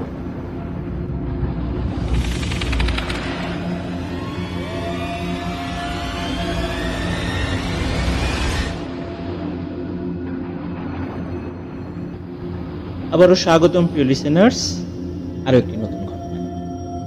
এখন যে ঘটনাটি আমি আপনাদেরকে শেয়ার করব, এই ঘটনাটি আমাদেরকে পাঠিয়েছেন মোহাম্মদ আব্দুর রাজ্জাক। ওনার বাড়ি পাবনা জেলার সুজানগর উপজেলার তাঁতিবন্দ ইউনিয়নের কোটদুরিয়া নামক সবুজ স্পর্শী নাম। ঘটনাটি ওনার নিজ প্রত্যক্ষ না হলেও ওনার নানির মুখ থেকে শোনা। অনেক জোরাজুরির পর ঘটনাটি ওনার নানি বলতে অভয় পেয়েছেন। ঘটনাটির খোঁজ দিয়েছেন ওনারই নিজ মামাতো ভাই মোহাম্মদ রিয়াদ শেখ। ঘটনাটির সময়কাল মূলত 2006-7 সাল, আর ঘটনাটি ঘটেছে ওনার এক প্রতিবেশী চাচাতো ভাইয়ের সাথে। নিজ আত্মীয় নয় ঠিক, কিন্তু গ্রামের সবাই যেমন ভ্রাতৃত্বের সহিত আত্মীয় রূপ, এমনটা মিলেমিশে থাকে আর কি। গ্রামের সবাই একে অন্যকে মানে আত্মীয়র মতোই মনে করে, একজনের বিপদে আরেকজন এগিয়ে আসে, বিষয়টা এমন আর কি। এই জন্যই আসলে তিনি একদম খুব নিকট আত্মীয় না হলেও প্রতিবেশী চাষা করে। ঘটনাটি যার সঙ্গে মূলত ঘটেছে তার নাম মোহাম্মদ সেলিম হোসেন। আর ঘটনাটি যখন ঘটে তখন তার বয়স ছিল 16 কিংবা 17 বছর। সেলিম হোসেন লেখাপড়া করত তখন পাবনা শহরের একটি হাই স্কুলে, এবং সেই স্কুলের হোস্টেলেই সে থাকত। মাঝে মাঝে ছুটিতে বেড়াতে আসত। সেলিম হোসেনের একজন ফুফাতো বোন ছিল, যাকে নিয়ে মূল ঘটনাটি। এই ফুফাতো বোনের বয়স ছিল 14 বছরের মতো। হঠাৎ সেই ফুফাতো বোন বিয়ে সংক্রান্ত কোনো একটি বিষয় নিয়ে পরিবারে খুব বাকবিতণ্ডা হয় এবং মনের দুঃখে সে সুইসাইড করে। একটি বিষয় বলে রাখা ভালো, ওই মেয়ে অর্থাৎ সেলিম হোসেনের ফুফাতো বোন সেলিম হোসেনকে খুব ভালোবাসত, একেবারে একদম ছোটবেলা থেকেই আর কি। কিন্তু সে তো ছোট মানুষ, আর সেলিম হোসেনের বয়সও কিন্তু বেশি নয়। এই কারণে সেলিম হোসেন বিষয়টি আসলে খুব একটা পাত্তা দিত না বা গ্রাহ্য করত, এড়িয়ে চলার চেষ্টা করত। যাই হোক, সুইসাইড এই দুর্ঘটনাটির শোকের মাতমের রেশ 3 থেকে 4 মাসের মধ্যেই অনেকটা কেটেছে। সবাই একরকম প্রায় ভুলেই গেছে সে। একবার সেলিম হোসেন ছুটিতে বাড়ি আসে। সেলিম হোসেনের দাদু বাড়ি আর নানু বাড়ি ক্রোড়দুলিয়া গ্রামে, তবে দুই বাড়ির দূরত্বটা 15 থেকে 20 মিনিটের হবে পায়ে হাঁটা পথ। ভয়ানক সেই ঘটনার শুরু সম্ভবত সেদিন। সে নানু বাড়ি থেকে দাদু বাড়ি ফিরছিল। সন্ধ্যা মোটামুটি হয়ে গেছে। সন্ধ্যা ছেড়ে যখন অন্ধকার বেশি নেমে আসছে, সন্ধ্যার পরও তো কিছু আলো থাকে, গভীর রাত হওয়ার মতো অবস্থা যখন, ঠিক সময়টা তখন গ্রামের মেঠো রাস্তা, মেঠো পথ হলেও তাকে কিন্তু পথের মাঝে গাছপালায় ঘেরা একটি পালান পাড়ি দিত। গ্রাম্য ভাষায় পালান বলতে বোঝায় ছোট বড় বিভিন্ন গাছ, যেমন আম গাছ, মেহগনি গাছ, শেওড়া, লতাপাতা ইত্যাদি গাছ যেখানে থাকে এমনটাকে পালান বলা হয়। এমন একটি পালানের মধ্য দিয়ে আসার সময় হঠাৎ করেই সেই ফুফাতো বোনের কণ্ঠে কে যেন সেলিম হোসেনকে ডাক দিয়ে বলে, সেলিম, কোথায় যাস? আমাকে সঙ্গে নিবি না? সেলিম চমকে ওঠে, ভয়ও পায়, কিন্তু সন্ধ্যার নিব নিব আলোতে সে কাউকে দেখতে পায় না। সে কানে ভুল শুনেছে ভেবে আবার হাঁটতে শুরু করে। সে দাদু বাড়ি পৌঁছায়। এর মধ্যে আর কোনো কিছু সে শোনেনি, দেখেও। রাতে খাওয়া দাওয়া সেরে ঘুমাতে গিয়ে হঠাৎ তার কত বোনের কথা বলে। চোখ বন্ধের পূর্বে সে তার শরীরে কেমন একটা গরম হাওয়া অনুভূত করে। সে তেমন কিছু না ভেবেই ঘুমিয়ে যায়। পরদিন সকালে সে খুব অসুস্থ, প্রচন্ড জ্বর। 2 দিন জ্বর ছিল। 2 দিন পর অবশ্য সেলিম হোসেন সুস্থ হয়ে যায়, কিন্তু 2 দিন পরেই ঘটে ভয়ানক এক। ঈশার নামাজের জন্য সেলিম হোসেনের দাদু যখন অজু করার উদ্দেশ্যে বাইরে টিউবওয়েলে আসে, তখন হঠাৎ করে চোখ পড়ে সেলিম হোসেনের ঘরের চালের উপরে। তার দাদু দেখতে পায় পুরো লাল টকটকে চাদরে ঢাকা একটি কালো অবয়ব সেই চালে বসে আছে। ঘাড় থেকে বাকিটুকু ঠিক উল্টো, ঘাড় যেদিকে বডিটা উল্টো দিকে, কিন্তু অবয়বটি সম্পূর্ণ দাদুর সামনের দিকে। হালকা আলোয় তিনি দেখতে পান চালে বসা ওই অবয়বটির মুখ ঠিক তার নাতি সেলিম হোসেনের মতো।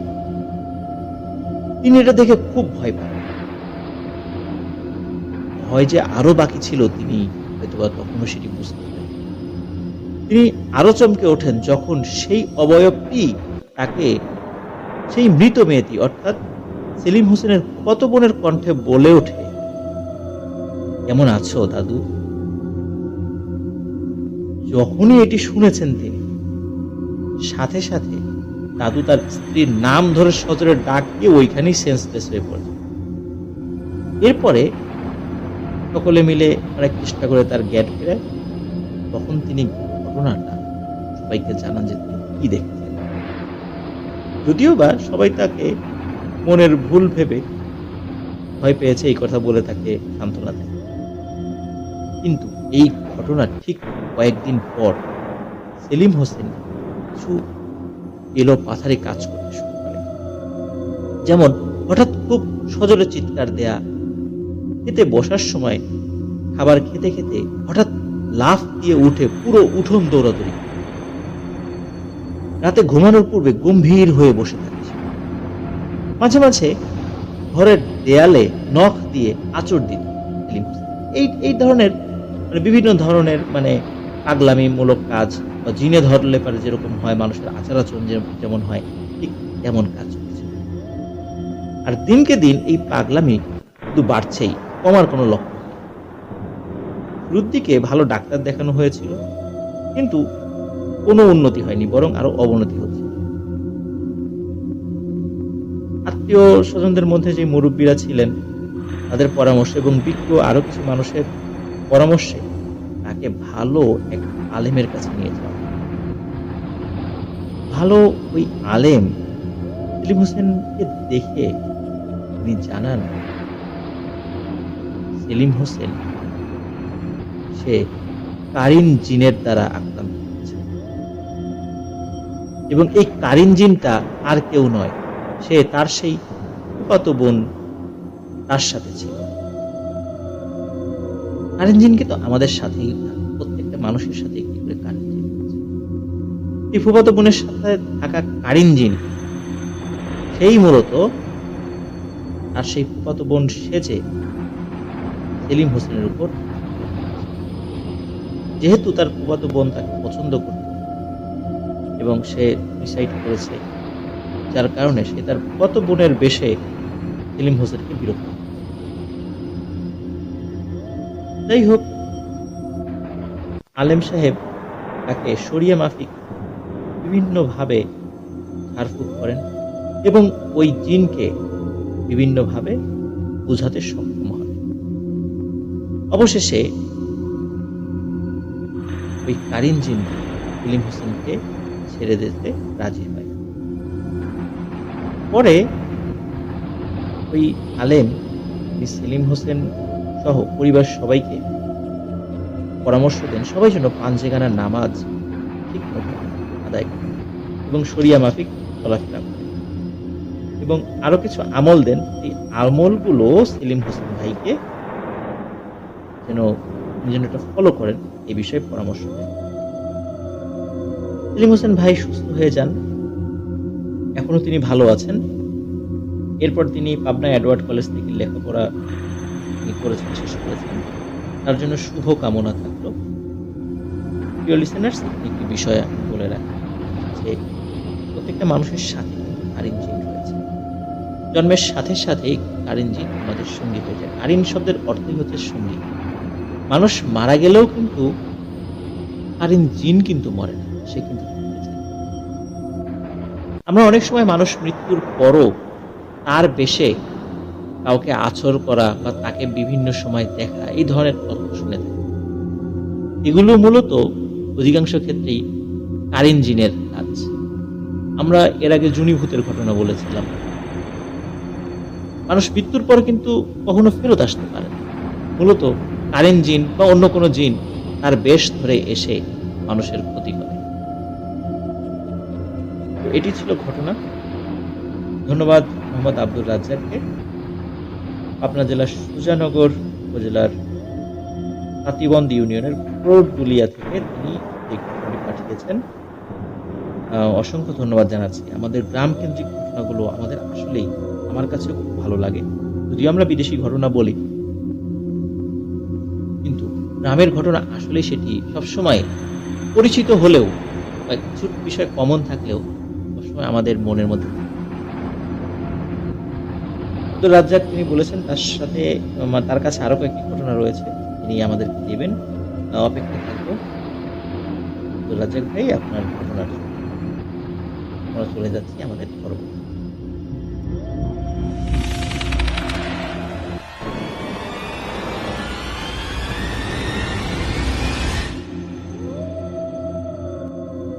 স্বাগতম প্রিয় লিসেনার্স আরো একটি নতুন ঘটনায়। এখন যে ঘটনাটি আমি আপনাদের সাথে শেয়ার করতে যাচ্ছি, এই ঘটনাটি দেশের বাইরে। ঘটনাটি যিনি পাঠিয়েছেন তার নাম শুভঙ্কর দত্ত। যিনি কলকাতার রাধা গোবিন্দ স্ট্রিটে বসবাস করেন। ইতপূর্বে তিনি চন্দন বহৎ ছদ্মনামে আমাদেরকে আরও একটি ঘটনা পাঠিয়েছিলেন, যেটি আমাদের ঈদ স্পেশাল এপিসোডে মারিদ জিনের ঘটনা শিরোনামে প্রকাশিত হয়েছিল। খুবই চমৎকার একটি ঘটনা ছিল, আপনারা অনেকেই সেই ঘটনাটি পছন্দ করেছিলেন। এবারের ঘটনা ইরাকের বাগদাদের। আশা করছি এবারের ঘটনাটিও আপনাদের পছন্দ হবে। 2003 সালে যখন আমেরিকার প্রেসিডেন্ট জর্জ ডব্লিউ বুশ সম্পূর্ণ মিথ্যা অভিযোগে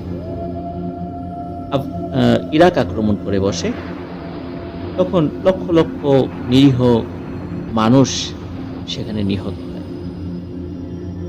অল্প কিছুদিনের মধ্যেই সাদ্দাম সরকারের পতন ঘটে। ওই সময়ে আমেরিকান সোলজারদের বিপরীতে বিভিন্ন বাহিনী দেশ রক্ষার জন্য লড়াই করছিল। এর মধ্যে একটি দল ছিল আনসার আল ইসলাম। মূলত আমেরিকান সেনাবাহিনীর বাগদাদ ডিভিশন এবং আনসার আল ইসলামের বাগদাদের একজন কমান্ডার নাম আকবর হুসাইন আল ইমাদকে নিয়েই আজকের এই ঘটনা। চলে যাচ্ছি মূল ঘটনা। এই ঘটনাটি শুভঙ্কর দত্ত যার কাছ থেকে সংগ্রহ করেছেন, তার নাম হচ্ছে প্রণাম সিং।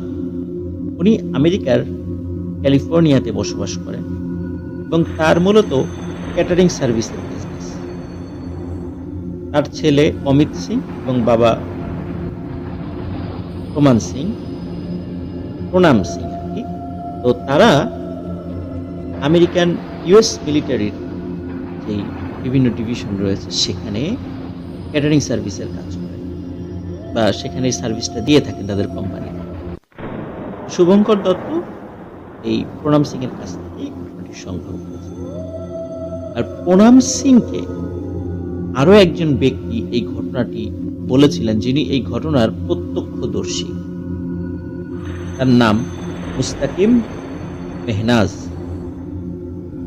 উনি আমেরিকান ইউএস মিলিটারির পক্ষ হয়ে লড়ছিলেন, কারণ ওই সময়ে ইরাকে বেশ কিছু গ্রুপ হয়ে যায় যারা সাদ্দাম হুসাইনের বিপরীতেও লড়াই করছিলেন এবং আমেরিকার পক্ষে লড়াই করছিলেন আর কি। তো এমনই একজন ব্যক্তি, তার নাম হচ্ছে মুস্তাকিম মেহনাজ। উনি এই ঘটনাটি প্রণাম সিংকে বলেছিলেন এবং প্রণাম সিং শুভঙ্কর দত্তকে এই ঘটনাটি শেয়ার করেছিলেন। তো চলুন চলে যাই মূল ঘটনায়। মূল ঘটনা যেটি ঘটে এটা 2003 সালের ডিসেম্বরে। ওই সময়ে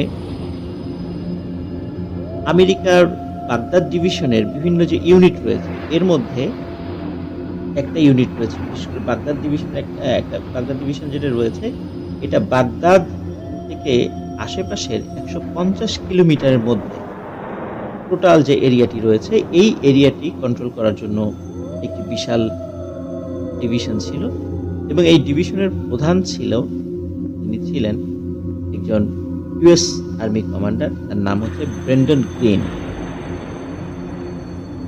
2003 সালের ডিসেম্বরের মাঝামাঝি যখন ইরাকেও শীতকাল, তখন হঠাৎ করে ব্রেন্ডন গ্রিনের কাছে খবর আসে যে সেখান থেকে প্রায় 30 কিলোমিটার দূরে তাদের একটি ক্যাম্প রয়েছে। এই ক্যাম্পে ভয়ানক ও অদ্ভুত আক্রমণ শুরু হয়েছে। এমন আক্রমণ যে কারা আক্রমণ করছে সেটি তারা কিছুতেই বুঝতে পারছে না। এবং এই খবরটি যিনি দেন ওইখানকার ক্যাম্প কমান্ডার এডওয়ার্ড সিনসি তিনি ব্রেন্ডন গ্রিনকে এই খবরটি দেন। যে খবরটি ব্রেন্ডন গ্রিনের কাছে খুবই অদ্ভুত লাগে, কারণ তারা চতুর্দিকে অত্যাধুনিক রাডার সিস্টেম বসিয়েছিলেন। সেখান থেকে কেউ মিসাইল আক্রমণ করবে এবং সেটি রাডারে ধরা পড়বে না বা তাদের কোনো টেকনোলজিতে ধরা পড়বে না, এটি সম্পূর্ণ একটি একটি অসম্ভব বিষয় ছিল। তো এই ঘটনার ফলে আমেরিকার 18 জন শীর্ষ পর্যায়ের সেনা কর্মকর্তা সহ প্রায় 250 জন ইউএস মিলিটারির সদস্য ভয়ঙ্করভাবে মৃত্যুবরণ করেন। এই কারণে বলছি ভয়ঙ্করভাবে মৃত্যুবরণ করেন, কারণ তাদের শরীরগুলো পুড়ে একদম ঝলসে গিয়েছিল। আরো অদ্ভুত ব্যাপার হচ্ছে যে যেখানে এই হামলাটি হয়েছিল, এই হামলার কারণে ওই আশেপাশের যে দেয়াল রয়েছে বা অন্য স্থাপনা রয়েছে বা ওই ক্যাম্পের মধ্যে আরো যেই জিনিসপত্র রয়েছে, সেখানে কোনো চিহ্ন নেই। কোনো চিহ্ন ছাড়াই কিভাবে এমন ভয়ানক আক্রমণ সম্ভব হলো? দেখে মনে হচ্ছে ভয়ানক কোনো মিসাইলের আক্রমণে এই সেনাবাহিনীর সদস্যদের দেহ ছিন্ন ভিন্ন হয়ে গেছে, পুড়ে অঙ্গার হয়ে গেছে তাদের দেহগুলো। কিন্তু এটা কিভাবে সম্ভব? কোথাও আগুন জ্বলেনি, কোথাও একটা গুলির চিহ্ন নেই। তাহলে এটি আসলেই কি সম্ভব ছিল?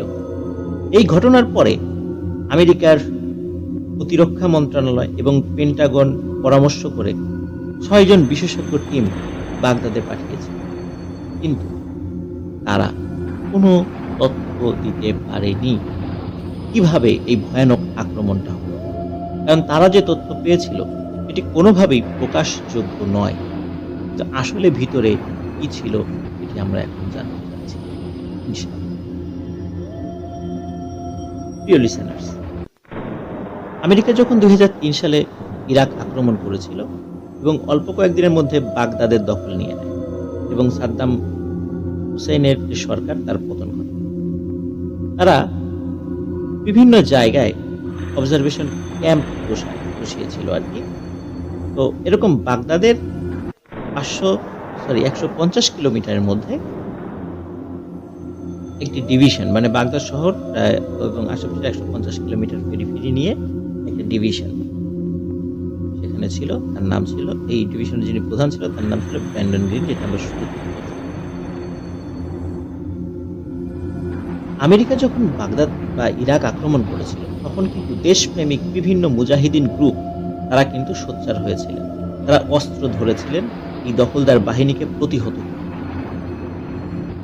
এরই মধ্যে একজন ব্যক্তি ছিলেন, তার নাম আকবর হুসাইন আল ইমাদ, যিনি একজন কুর্দি সুন্নি মুসলিম ছিলেন এবং আনসার আল ইসলাম নামে একটা মুজাহিদিন গ্রুপের তিনি বাগদাদের কমান্ডার ছিলেন। তিনি একাধারে একজন মসজিদের ইমাম ছিলেন, অত্যন্ত পরহেজগার ব্যক্তি, আল্লাহওয়ালা ব্যক্তি। তার উচ্চতা ছিল 7 ফুট এবং সে যুদ্ধক্ষেত্রে পশ্চিমা বাহিনীর জন্য একটা মূর্তমান আতঙ্ক ছিল। যুদ্ধের পারদর্শিতা, বিচক্ষণতা যে কাউকে ভাবিয়ে তোলে।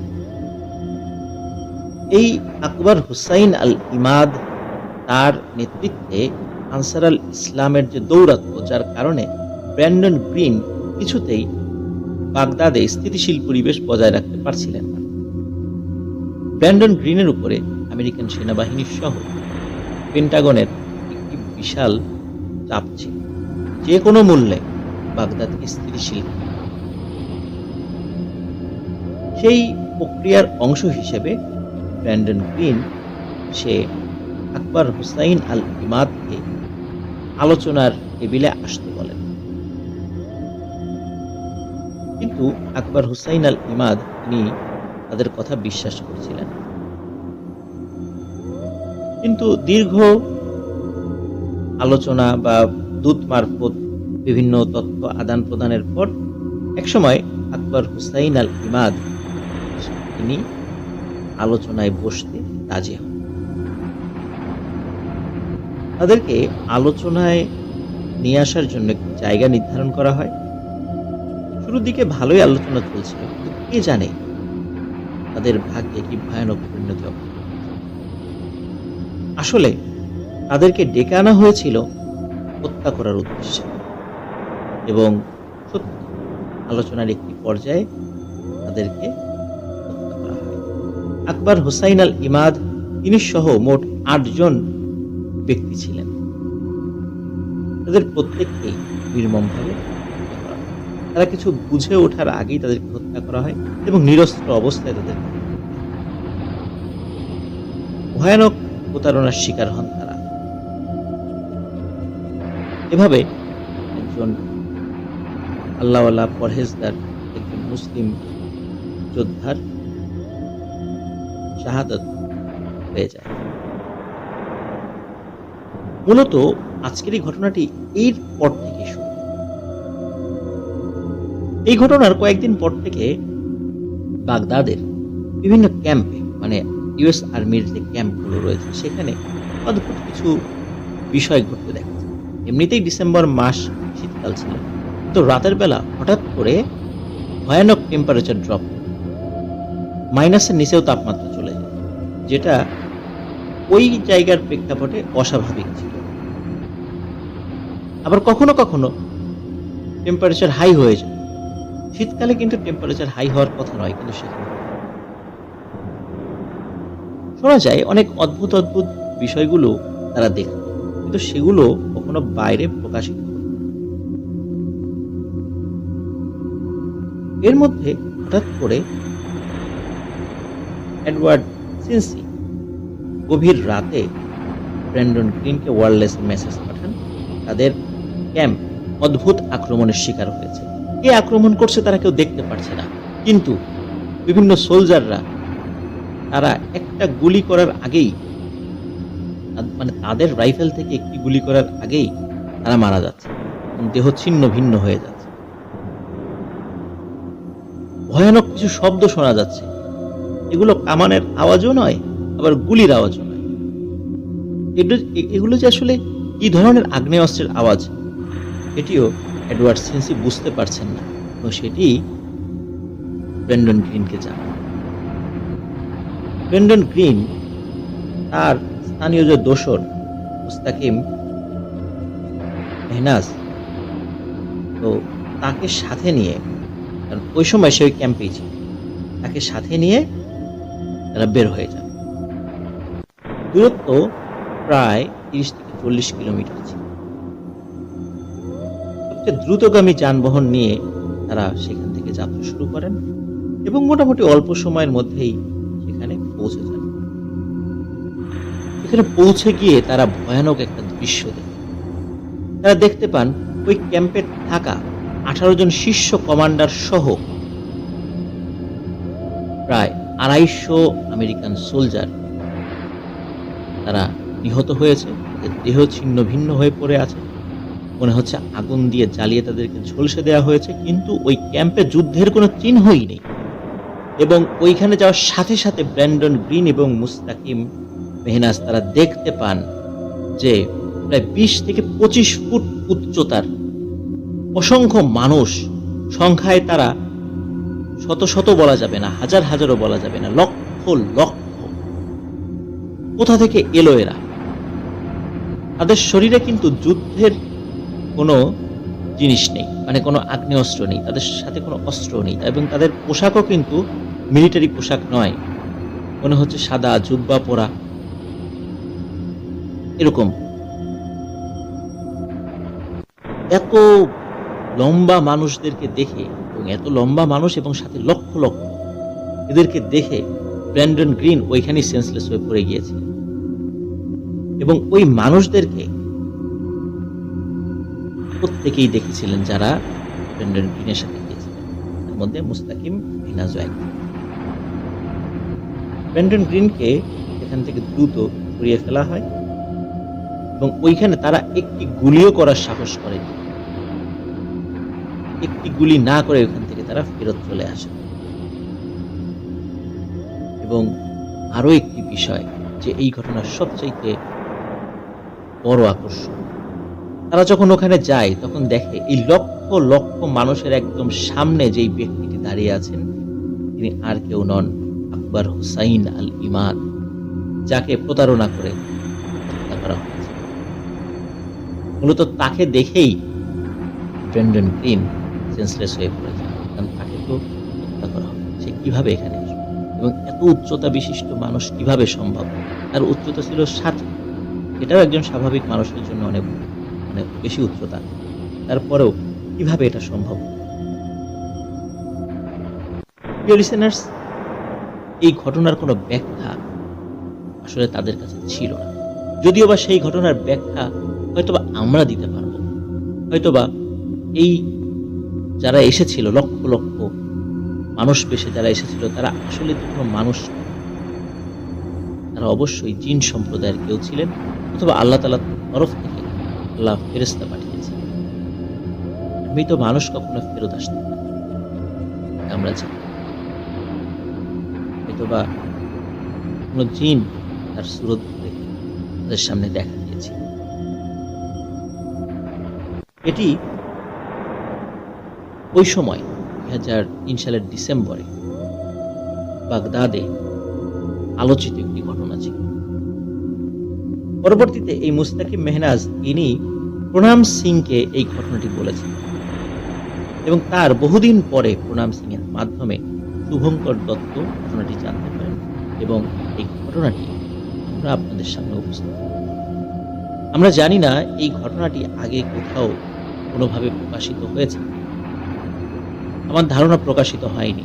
তবে ওই সময় আপনারা যারা 2003 সালের ওই সময় যে ডকুমেন্টসগুলো রয়েছে এখনো, আপনারা ওই সময়ে ডিসেম্বরে বাগদাদে ভয়ানক একটা মেসাকার হয়েছিল ইউএস আর্মির উপরে, কিন্তু এই তথ্য ছাড়া খুব বেশি বিস্তারিত তথ্য আপনারা জানতে পারবেন। হয়তোবা এই তথ্যের না জানা তথ্য এটাই ছিল যেটা আমরা এখন শেয়ার করি। আশা করছি ঘটনাটি আপনাদের ভালো লেগেছে। অসংখ্য ধন্যবাদ শুভঙ্কর দত্তকে। এই দেশের বাইরে থেকেও আমাদের জন্য চমৎকার ঘটনা পাঠাচ্ছেন। এই পশ্চিমবঙ্গের কলকাতা নিবাসী, কলকাতা থেকে পশ্চিমবঙ্গ থেকে আমাদেরকে আরও অনেকে ঘটনা দিচ্ছেন। প্রত্যেকের ঘটনাই অনেক সুন্দর হচ্ছে। আর কাছ থেকে আরও ঘটনার আমরা দেখব।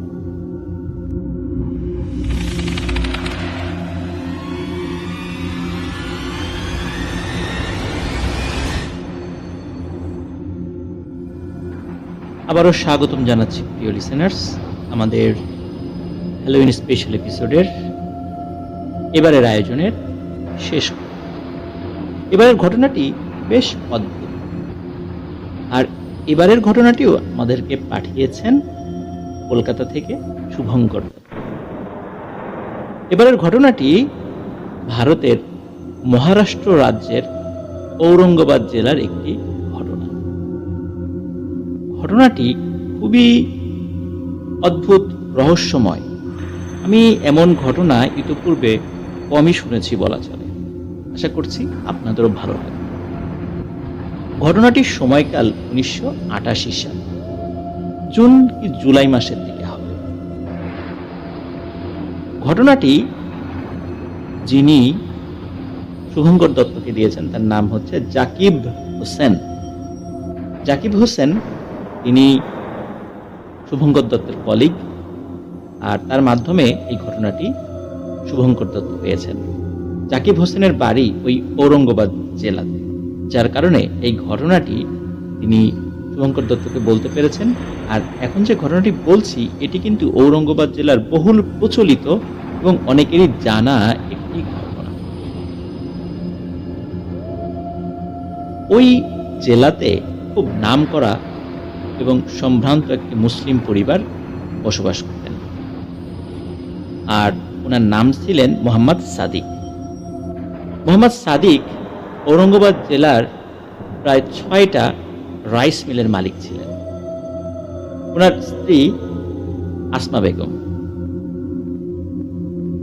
ওনাদের অন্য কোনো সন্তান ছিল না এই বিষয়ে আশেপাশের লোকজন তেমন কিছুই জানত না। মূলত ঘটনাটা এই বিষয়টিকে কেন্দ্র করে, মানে ওনার সন্তানদেরকে কেন্দ্র করে। চলুন চলে যাই মূল ঘটনায়। 1988 সালের জুন জুলাইতে ঔরঙ্গাবাদ জেলায় ওই মোহাম্মদ সাদিকের ঠিক পাশের বাড়িতে একটি বিয়ের আয়োজন হয়, মানে সাদিক সাহেবের প্রতিবেশীর বাড়িতে। মেয়ে পক্ষ ঔরঙ্গাবাদ জেলার হলেও বর পক্ষ কাশ্মীরের শ্রীনগর। বরের বন্ধুর নাম শওকাত। মূলত শওকাতের মাধ্যম দিয়েই এই ঔরঙ্গাবাদ জেলার এই মেয়ের পরিবারের সাথে তার বন্ধুর মানে বর পক্ষের পরিবারের যোগাযোগ হয়।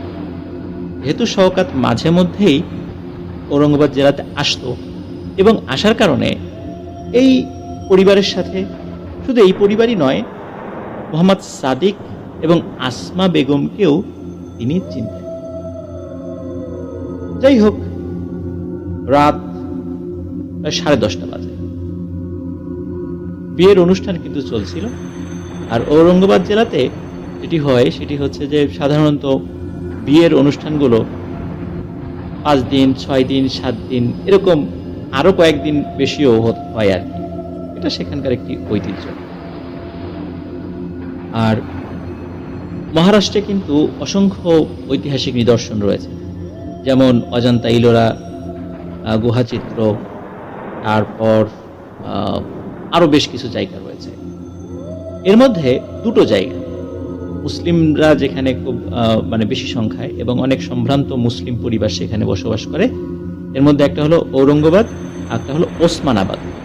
এই দুটো জেলায় এখনো সেখানে প্রচুর মুসলিম এবং বেশ ধনী মুসলিম, সম্ভ্রান্ত মুসলিমরা সেখানে বসবাস করে। তো ওই বিয়ে উপলক্ষে শওকাত সে শ্রীনগর থেকে বরের বন্ধু হয়ে এবং বরযাত্রী হয়ে সে আসে। তো মেয়ের বাড়িতেই তাদেরকে থাকার ব্যবস্থা করা হয়, যেহেতু টানা কয়েকদিন বিয়ের অনুষ্ঠান। তো রাত প্রায় 10:30। আর জুন জুলাই কিন্তু গরমের সময়। তো গরম লাগছিল, যার কারণে শওকাত এবং সাথে আরো কয়েকজন নিয়ে ওই বাড়ির ছাদে ওঠে। ছাদে ওঠার পর শওকাত পাশের বাড়ির ছাদে দুজন অপরূপা সুন্দরী নারীকে দেখতে পায়। আনুমানিক তাদের বয়স হবে 23 থেকে 26 বছর।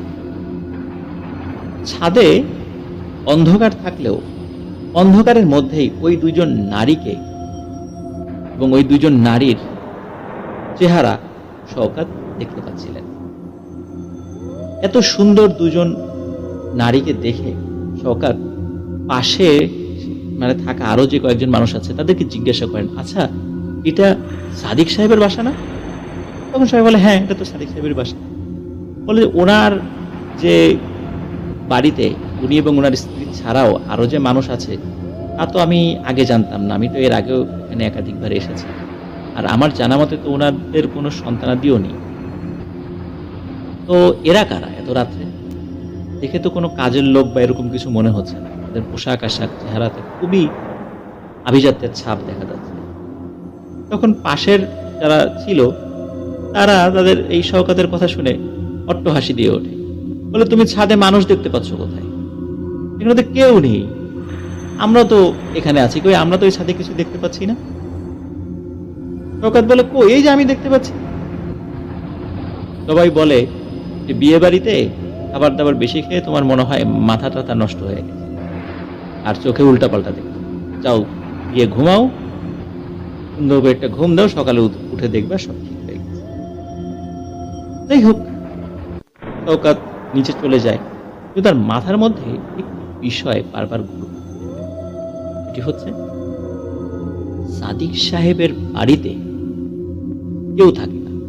এবং অত্র এলাকায় একটি বিষয় কিন্তু প্রিয় লিসেনার্স আপনাদেরকেও বলি যে এটা কিন্তু অনেকেই জানতো যে সাদিক সাহেবের বাড়িতে তিনি এবং তার স্ত্রী আসমা বেগম ছাড়া কেউ নেই, তাদের কোনো সন্তানাদি নেই, এমনকি তাদের এই প্রাসাদপ্রম বাড়িতেও কোনো কাজের লোকও তারা রাখে না।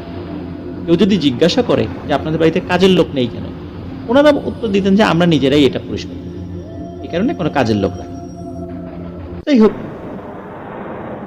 আর আরো একটি বিষয় হলো যে সাধারণত এক বাড়িতে যদি কোনো ছেলে বা মেয়ে থাকে তো দেখা যাচ্ছে যে পাশের প্রতিবেশীরা কিন্তু বাড়িতে আসা যাওয়া করে, তাদের সাথেও দেখা হয়ে যায়। যদি সাদিক সাহেবের বাড়িতে কোনো মেয়ে থাকতোই তাহলে অত্র এলাকার কোনো মহিলারা তো অবশ্যই দেখবে, কিন্তু তারাও কিন্তু কিছুই জানে না যে ওই বাড়িতে কোনো মেয়ে লোক বসবাস করে। যাই হোক, এরপরে যেটি হয় সেটি হচ্ছে যে পরের দিন গভীর রাতে শওকত ওই ঘরের ছাদে ওঠে, মানে সে যেই বাড়িতে থাকে, তখনও বিয়ের অনুষ্ঠান চলছে। সে আবার ওই দুইটা মেয়েকে দেখতে পায়। তারা দেখে, মানে তাদেরকে দেখে যে তারা ছাদে পায়চারি করছে, হাসাহাসি করছে নিজেদের মধ্যে। তখন শওকত যে কাজটি করে, সে লাফ দিয়ে ওই বাড়ির ছাদে যায়। এখানে একটি বিষয় বলে রাখি, সেটি হচ্ছে যে ঔরঙ্গাবাদ জেলায় এখনো বিভিন্ন ঘরগুলো, আমরা পুরন ঢাকাতে এরকমটা দেখি, একদম লাগোয়া ঘর, এক বাড়ির ছাদ থেকে আর এক বাড়ির ছাদে খুব সহজেই চলে যাওয়া যায়। ঠিক এমনটা ছিল আর কি, যে সাদিক সাহেবের বাড়ি আর ওই যে বাড়িতে বিয়ে হচ্ছিল সেই বাড়ি, যার কারণে শওকত খুব সহজেই লাফ দিয়ে ওই ছাদে চলে যায়। ওই ছাদে চলে যাওয়ার পর শওকত ওখানে গিয়ে বলে, তোমরা কারা? এ বাড়িতে সাদিক সাহেব এবং তার স্ত্রী আসমা বেগম ছাড়া আর কেউ থাকতো বলে তো আমরা জানি না, থাকে বলেও আমরা জানি না। শওকত লক্ষ্য করে যে সে এই যে কথাগুলো বলে যাচ্ছে, ওই দুইজন মেয়ের মধ্যে কোনো ভ্রুক্ষেপই মানে লক্ষ্য করেন, তারা শওকতের কথা শুনছে বা কি এরকম, তারা ভ্রুক্ষেপই করছে। মনে হচ্ছে শওকত এখানে নেই, মানে তারা কোনো পাত্তাই দিচ্ছে না এবং তার দিকে তাকাচ্ছেও না। একটা সময় শওকত বিরক্ত হয়ে ধমক দেয়, এই আমার কথা তোমাদের কানে যাচ্ছে না? তোমাদেরকে যে আমি কিছু জিজ্ঞাসা করছি। তখন ওই দুইজন মেয়ে শওকতের দিকে একযোগে তাকায় এবং এমন ভাবে তাকায় তাদের চোখ দিয়ে মনে হচ্ছে আগুন বের হচ্ছে। এরকম ভয়ঙ্কর চাহনি দেখে শওকত আর কোনো কথাই বলতে পারে না। সে দৌড়ে আবার ওই ছাদে চলে যায়। পরের দিন যখন বিয়ের অনুষ্ঠান যেহেতু চলছিল, তখন শওকত এই সাদিক সাহেব এবং আসমা বেগমকে জিজ্ঞাসা করে যে আপনার বাড়িতে দুজন মেয়েকে দেখি ছাদের উপরে, গতকালকেও দেখেছি, আজও দেখলাম, এরা কারা? তখন সাদিক সাহেব বলে, কি বলো, আমার বাড়িতে মেয়ে আসবে কোথায়? আমি আবার আমার স্ত্রী ছাড়া তো এই বাড়িতে কেউ থাকেই না। একথা শুনে শওকত বলে যে না, আমি তো দেখেছি, 2 দিন দেখেছি এবং আপনার ছাদেও আমি গিয়েছি, তাদেরকে জিজ্ঞাসা করলাম, তারা খুব রেগে আমার দিকে থাকে। তখন সাদিক সাহেব বলে, না না, এসব কিছু না, তুমি ভুল দেখেছো। এবং আশেপাশে যারা আছে প্রতিবেশী, তারাও বলে যে আরে বাবা, তুমি কি দেখলা? কোথা থেকে আসছো তুমি? কাশ্মীরের শ্রীনগর থেকে। আমরা এতদিন ধরে এখানে আছি, আমরা জানি না ওই বাড়িতে কেউ নাই, তুমি কোত্থেকে কি দেখেছো? যাই হোক, তবে একটি বিষয় শওকত লক্ষ্য করে যে সাদিক সাহেবের ওয়াইফ, সে কিন্তু কোনো কথাই বলছে না, সে চুপ থাকে। তার বাড়িতে কেউ আছে কি নেই এই বিষয়ে সে কোনো কথাই বলে না। এর পরের দিন শওকত আবার রাতের বেলা ওই দুটি মেয়েকে দেখতে পায়। দিনের বেলা কিন্তু কয়েকবার উঠেছে ছাদে, শওকত কাউকে দেখে, রাতের বেলা দেখে। রাতের বেলা ওই দুটো মেয়েকে দেখে, তারা সাদা গাউনের মতো পরা ছিল, লম্বা এক ধরনের জামা। তো তখন আবার ওই মেয়েদের কাছে যায়, কাছে গিয়ে বলে, সত্যি করে বলো তো তোমরা কারা? সাদিক সাহেব তোমাদের কি হয়? তখন ওই মেয়েদের মধ্যে একজন বলে, আমার নাম মেহরুন্নেসা, এবং অন্য মেয়েটি বলে, আমার নাম জিনাতুন্নেসা। আর দুজনই বলে, সাদিক সাহেব আমাদের বাবা হন এবং আসমা বেগম আমাদের মা হন। তখন সাদিক সাহেব বলে, সাদিক সাহেব না, মানে শওকত বলে যে কি বলো তোমরা? সাদিক সাহেবকে তো জিজ্ঞাসা করলাম, কিন্তু সে তো বললো তার কোনো কন্যা সন্তান নেই, এমনকি তার যে কোনো সন্তান নেই তা তো এলাকার সবাই জানে, কিন্তু তোমরা কারা? এ কথা বলার পর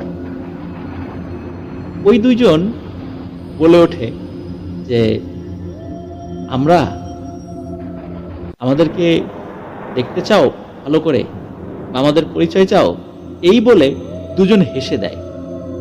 এবং শওকত দেখে তারা যখন হেসে দিয়েছে, আমরা যখন হাসি তখন আমাদের দাঁতের পাটিগুলো খুব বেশি কিন্তু বের হয় না। আমরা যদি খুব বেশি হাসি, মানে অর্থ হাসিও দেই, হয়তো আমাদের দাঁতের মাড়ি বের হয়ে যায়। কিন্তু ওই দুটো মেয়ে যখন হাসি দিয়ে ওঠে, তখন তার মুখের মানে মুখটা মনে হচ্ছে বড় হয়ে যাচ্ছে আস্তে আস্তে। এবং এই হাসিটা একদম চোখ পর্যন্ত চলে আসে, মানে মুখের তোয়াল, এই ঠোঁটের কোণা, দুই ঠোঁটের কোণা একদম চোখ পর্যন্ত উঠে যায়। এবং হাসিতে তার নাকও ঢেকে যায়, মনে হচ্ছে চোখও ঢুকে যাচ্ছে, মানে কপাল পর্যন্ত উঠে যাচ্ছে হাসি, এমন একটা অবস্থা। এবং তাদেরকে যেরকম সুন্দরী মনে হচ্ছিল, এই হাসি দেওয়ার পর দেখা যায় তাদের দাঁতগুলো অনেক বড় বড় এবং চেহারাটা ভয়ঙ্কর মনে হচ্ছে। এই হাসি দেখে শওকত আর এক মুহূর্ত সেখানে দেরি করে না, আবার ওই ছাদ থেকে লাফ দিয়ে অন্য ছাদে চলে যায়। এবং তার মনের মধ্যে খুব ভয় ঢুকে যায় যে আসলে আমি কি দেখছি, কোনো মানুষ কি এভাবে হাসতে পারে? এটা কি সম্ভব? আবার হতেও পারে একজনের হাসি এমনটাই হওয়াটা অস্বাভাবিক কিছু না। যাই হোক, এখন যেটি হয় সেটি হচ্ছে যে পরের দিন আবার সাদিক সাহেবকে জিজ্ঞাসা করা হয় যে আমি তো গত রাতে ওদেরকে জিজ্ঞাসা করলাম, বললো যে ওরা আপনার মেয়ে হয়। তখন সাদিক সাহেব বলে, না না না, আমার কোনো মেয়ে নেই, আমরা নিঃসন্তান। কিন্তু আসমা বেগম কিন্তু চুপ ছিল, সে কিন্তু কোনো কথা বলছে না। এর পরের রাতে শওকত চিন্তা করে যে আজকে আবারও যাব, ওদেরকে যদি দেখি খুব ভালো করে আজকে প্রশ্ন করব, আজকে যেন কোনো উল্টোপাল্টা কিছু বলে আমার কাছ থেকে চলে যেতে না। কারণ শওকত খুবই কৌতূহলী ছিলেন তাদের বিষয়ে।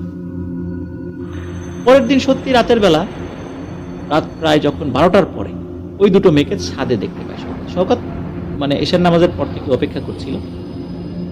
শওকত যখন ওই দুজন মেয়েকে দেখতে পায়, দেখার পর সে আবার কাছে যায়। কাছে যাওয়ার পরে বলে যে সত্যি করে বলো তো, তোমরা কারা আসলে? তোমরা কি মানুষ না অন্য কিছু? তখন ওই মেয়ে দুটি বলে, ওর মধ্যে একজন বলে, মেহেরুন্নেসা, যে আচ্ছা শওকত, তুমি এই যে যে একটা গাছ দেখতে পাচ্ছ, বেশ উঁচু একটা গাছ, ওটা সম্ভবত পাম গাছ বা নারকেল গাছ এমন একটা ছিল আর কি। তো এই গাছ থেকে একটি পাতা এনে দিতে পারবা? এই মানে গাছের এই ডাল থেকে একটা পাতা ছিঁড়ে এনে দিতে পারবা? তখন শওকত বলে, এটা কি সম্ভব নয়, এত উপর থেকে আমি পাতা কিভাবে এনে দিব? তখন মেহেরুন্নেসা বলে, ও মা, এটা কি বলো, এটা সম্ভব না, এটা তো একদম সহজ কাজ, এই যে দেখো আমি এনে দিচ্ছি। এই বলে সে তার হাতকে লম্বা করে ওই নারকেল গাছের দিকে নিয়ে যায় এবং পাতা ধরে। তখন মেহেরুন্নেসা বলে, কি দেখেছো কত সহজ কাজ? শওকত তো একদম অবাক এবং প্রচন্ড ভয় পায়। সে বুঝতে পারে যে এরা স্বাভাবিক কেউ নয় এবং এরা মানুষ নয়। হঠাৎ করে জিনাতুন্নেসা শওকতকে ধমক দিয়ে বলে, এই ওদিকে কি দেখিস? এত বড় হাত দেখছিস? আমার দিকে তাকা, দেখ আমার জিহ্বাটা দেখ। শওকত দেখে যে জিনাতুন্নেসা সে বড় একটা হা করলো, এবং হা যখন করলো তার মানে উপরের ঠোঁট থেকে নিচের ঠোঁটের মাঝখানে প্রায় 1 হাত ফাঁকা হয়ে যায়, এবং হা করে তার জিহ্বাটা বের করে। এবং শওকত দেখে এই জিহ্বাটা লম্বা হয়ে ঠিক মানে মেহেরুন্নেসা যে ডালে হাত দিয়েছে সেই ডাল পর্যন্ত চলে গিয়েছে। এটা দেখে কিন্তু শওকত আর সেন্স ধরে রাখতে পারে, প্রচন্ড ভয় পায় এবং ভয়ে সে সেন্সলেস হয়ে যায় এবং সেখানে সে অজ্ঞান হয়ে যায়। পরের দিন সকালে সে যে বাড়িতে ছিল সেই ছাদে যখন অন্য লোকেরা উঠেছে, শওকতকে ওই বাড়ির ছাদে অজ্ঞান অবস্থায় পড়ে থাকতে দেখে, তখন সেখান থেকে উদ্ধার করা হয়। উদ্ধার করার পর তাকে জিজ্ঞাসা করা হয় কি হয়েছিল। তখন সে সব ঘটনা খুলে বলে যে আসলে কি হয়েছিল সেখানে। অবাক করা ব্যাপার হচ্ছে যে এই ঘটনার পরের দিন সকালে সাদিক সাহেব এবং তার স্ত্রী আসমা বেগম ওই বিয়ে বাড়িতে আর আসে না। ওনারা পারতপক্ষে ঘর থেকে বেরই হতেন না। অদ্ভুত একটা বিষয়। যাই হোক, এই যে ঘটনাটি ঘটেছে এটি কিন্তু শওকত সে বিয়ে বাড়ির প্রত্যেককে বলে দেয় সে কি দেখেছে, কি হয়েছে। তখন ওই বিয়ে বাড়ির একজন কুক, যার বাড়ি ছিল ওসমানাবাদ, সে বলে, হ্যাঁ তুমি যেটা দেখেছো এটা সত্যি। সাদিক সাহেবের দুটো পালিত মেয়ে আছে এবং এই মেয়ে দুটি মানুষ নয়, তারা জিন। কিন্তু এখন কথা হচ্ছে যে এই কুক সে কিভাবে জানতে পারলো যে সাদিক সাহেবের যেই দুটো পালিত মেয়ে রয়েছে তারা মানুষ নয়, তারা জিন।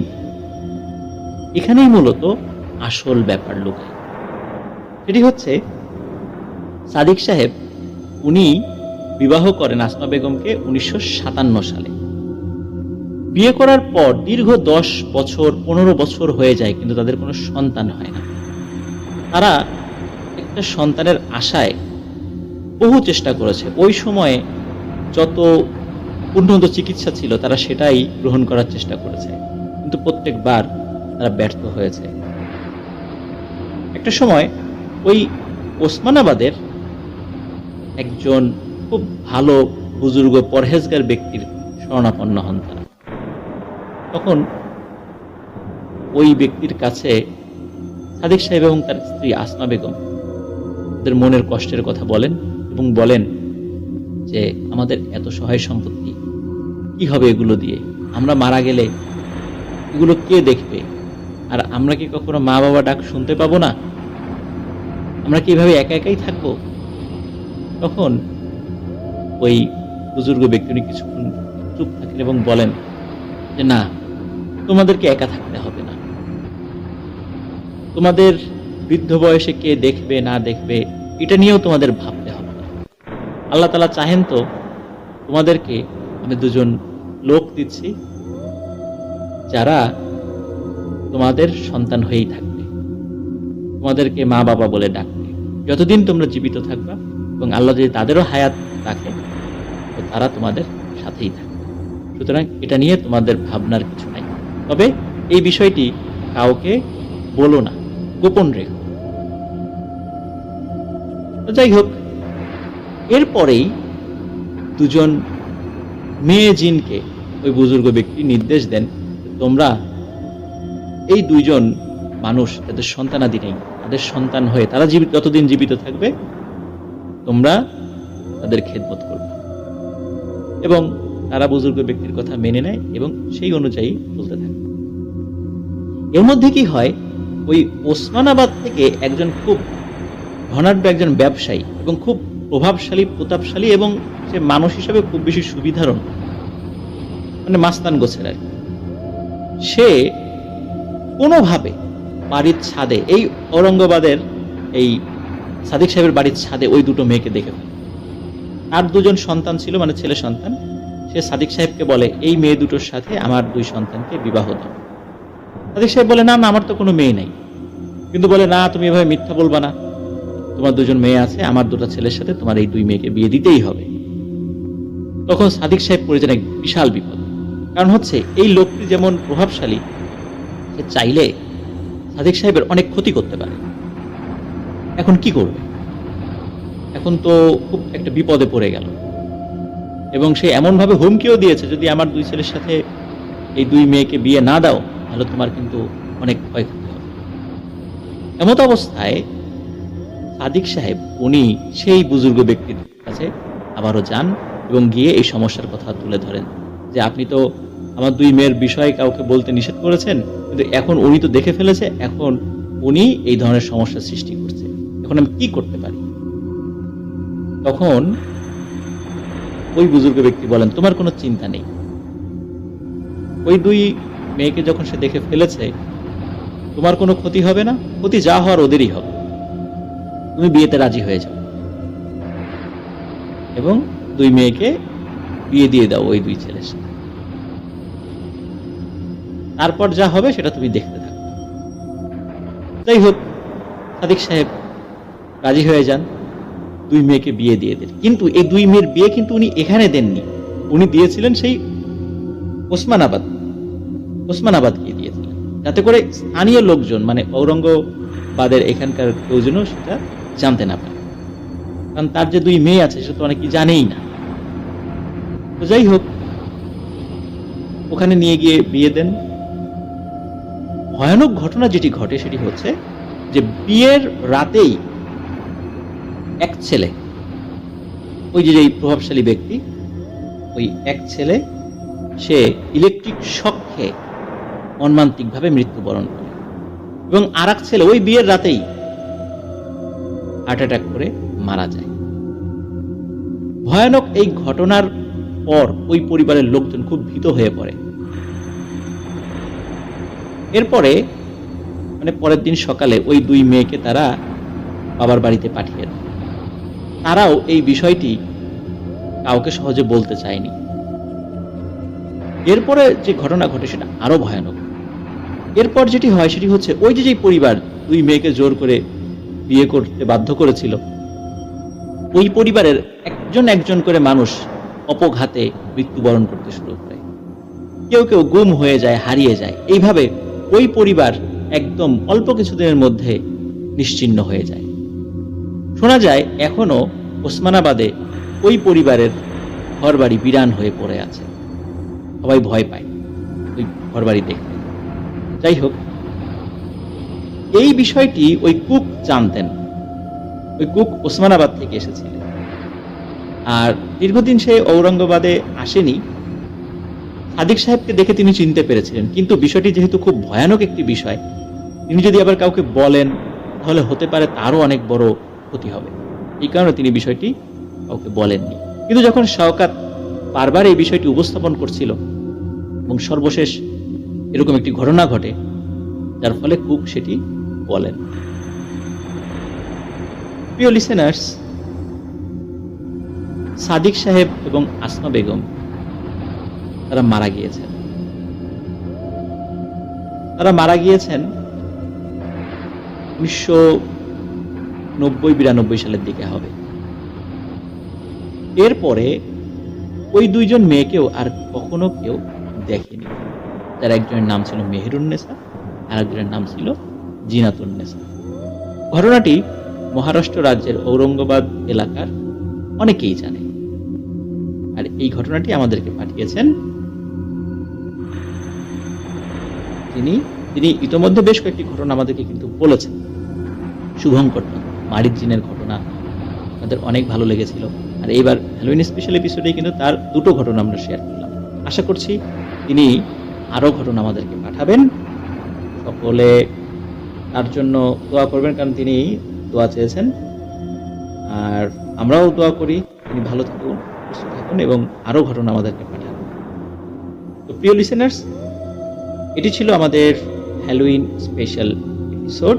আশা করছি আমাদের প্রত্যেকটি ঘটনা আপনাদের ভালো লেগেছে। যেহেতু হ্যালোইন এটি একটি পশ্চিমা সংস্কৃতি, মানে আমাদের দেশের সংস্কৃতি না, বাহিরের দেশের সংস্কৃতি।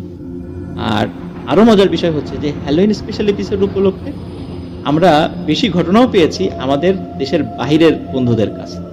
এটা একটা অদ্ভুত, কারণ এবার 5টি ঘটনা শেয়ার করলাম, তার মধ্যে একটি শুধু পাবনার ঘটনা, মোহাম্মদ আব্দুর রাজ্জাক আমাদের সাথে শেয়ার করেছেন। আর সবগুলো ঘটনা কিন্তু খেয়াল করুন যে দেশের বাইরের ঘটনা। সবাই ভালো থাকুন, সুস্থ থাকুন। লাইক, কমেন্ট ও শেয়ার করে আমাদের সামনের পথে এগিয়ে নিয়ে যেতে আপনারা আমাদেরকে সহযোগিতা করবেন বলে আমরা আশা করছি। আসসালামু আলাইকুম।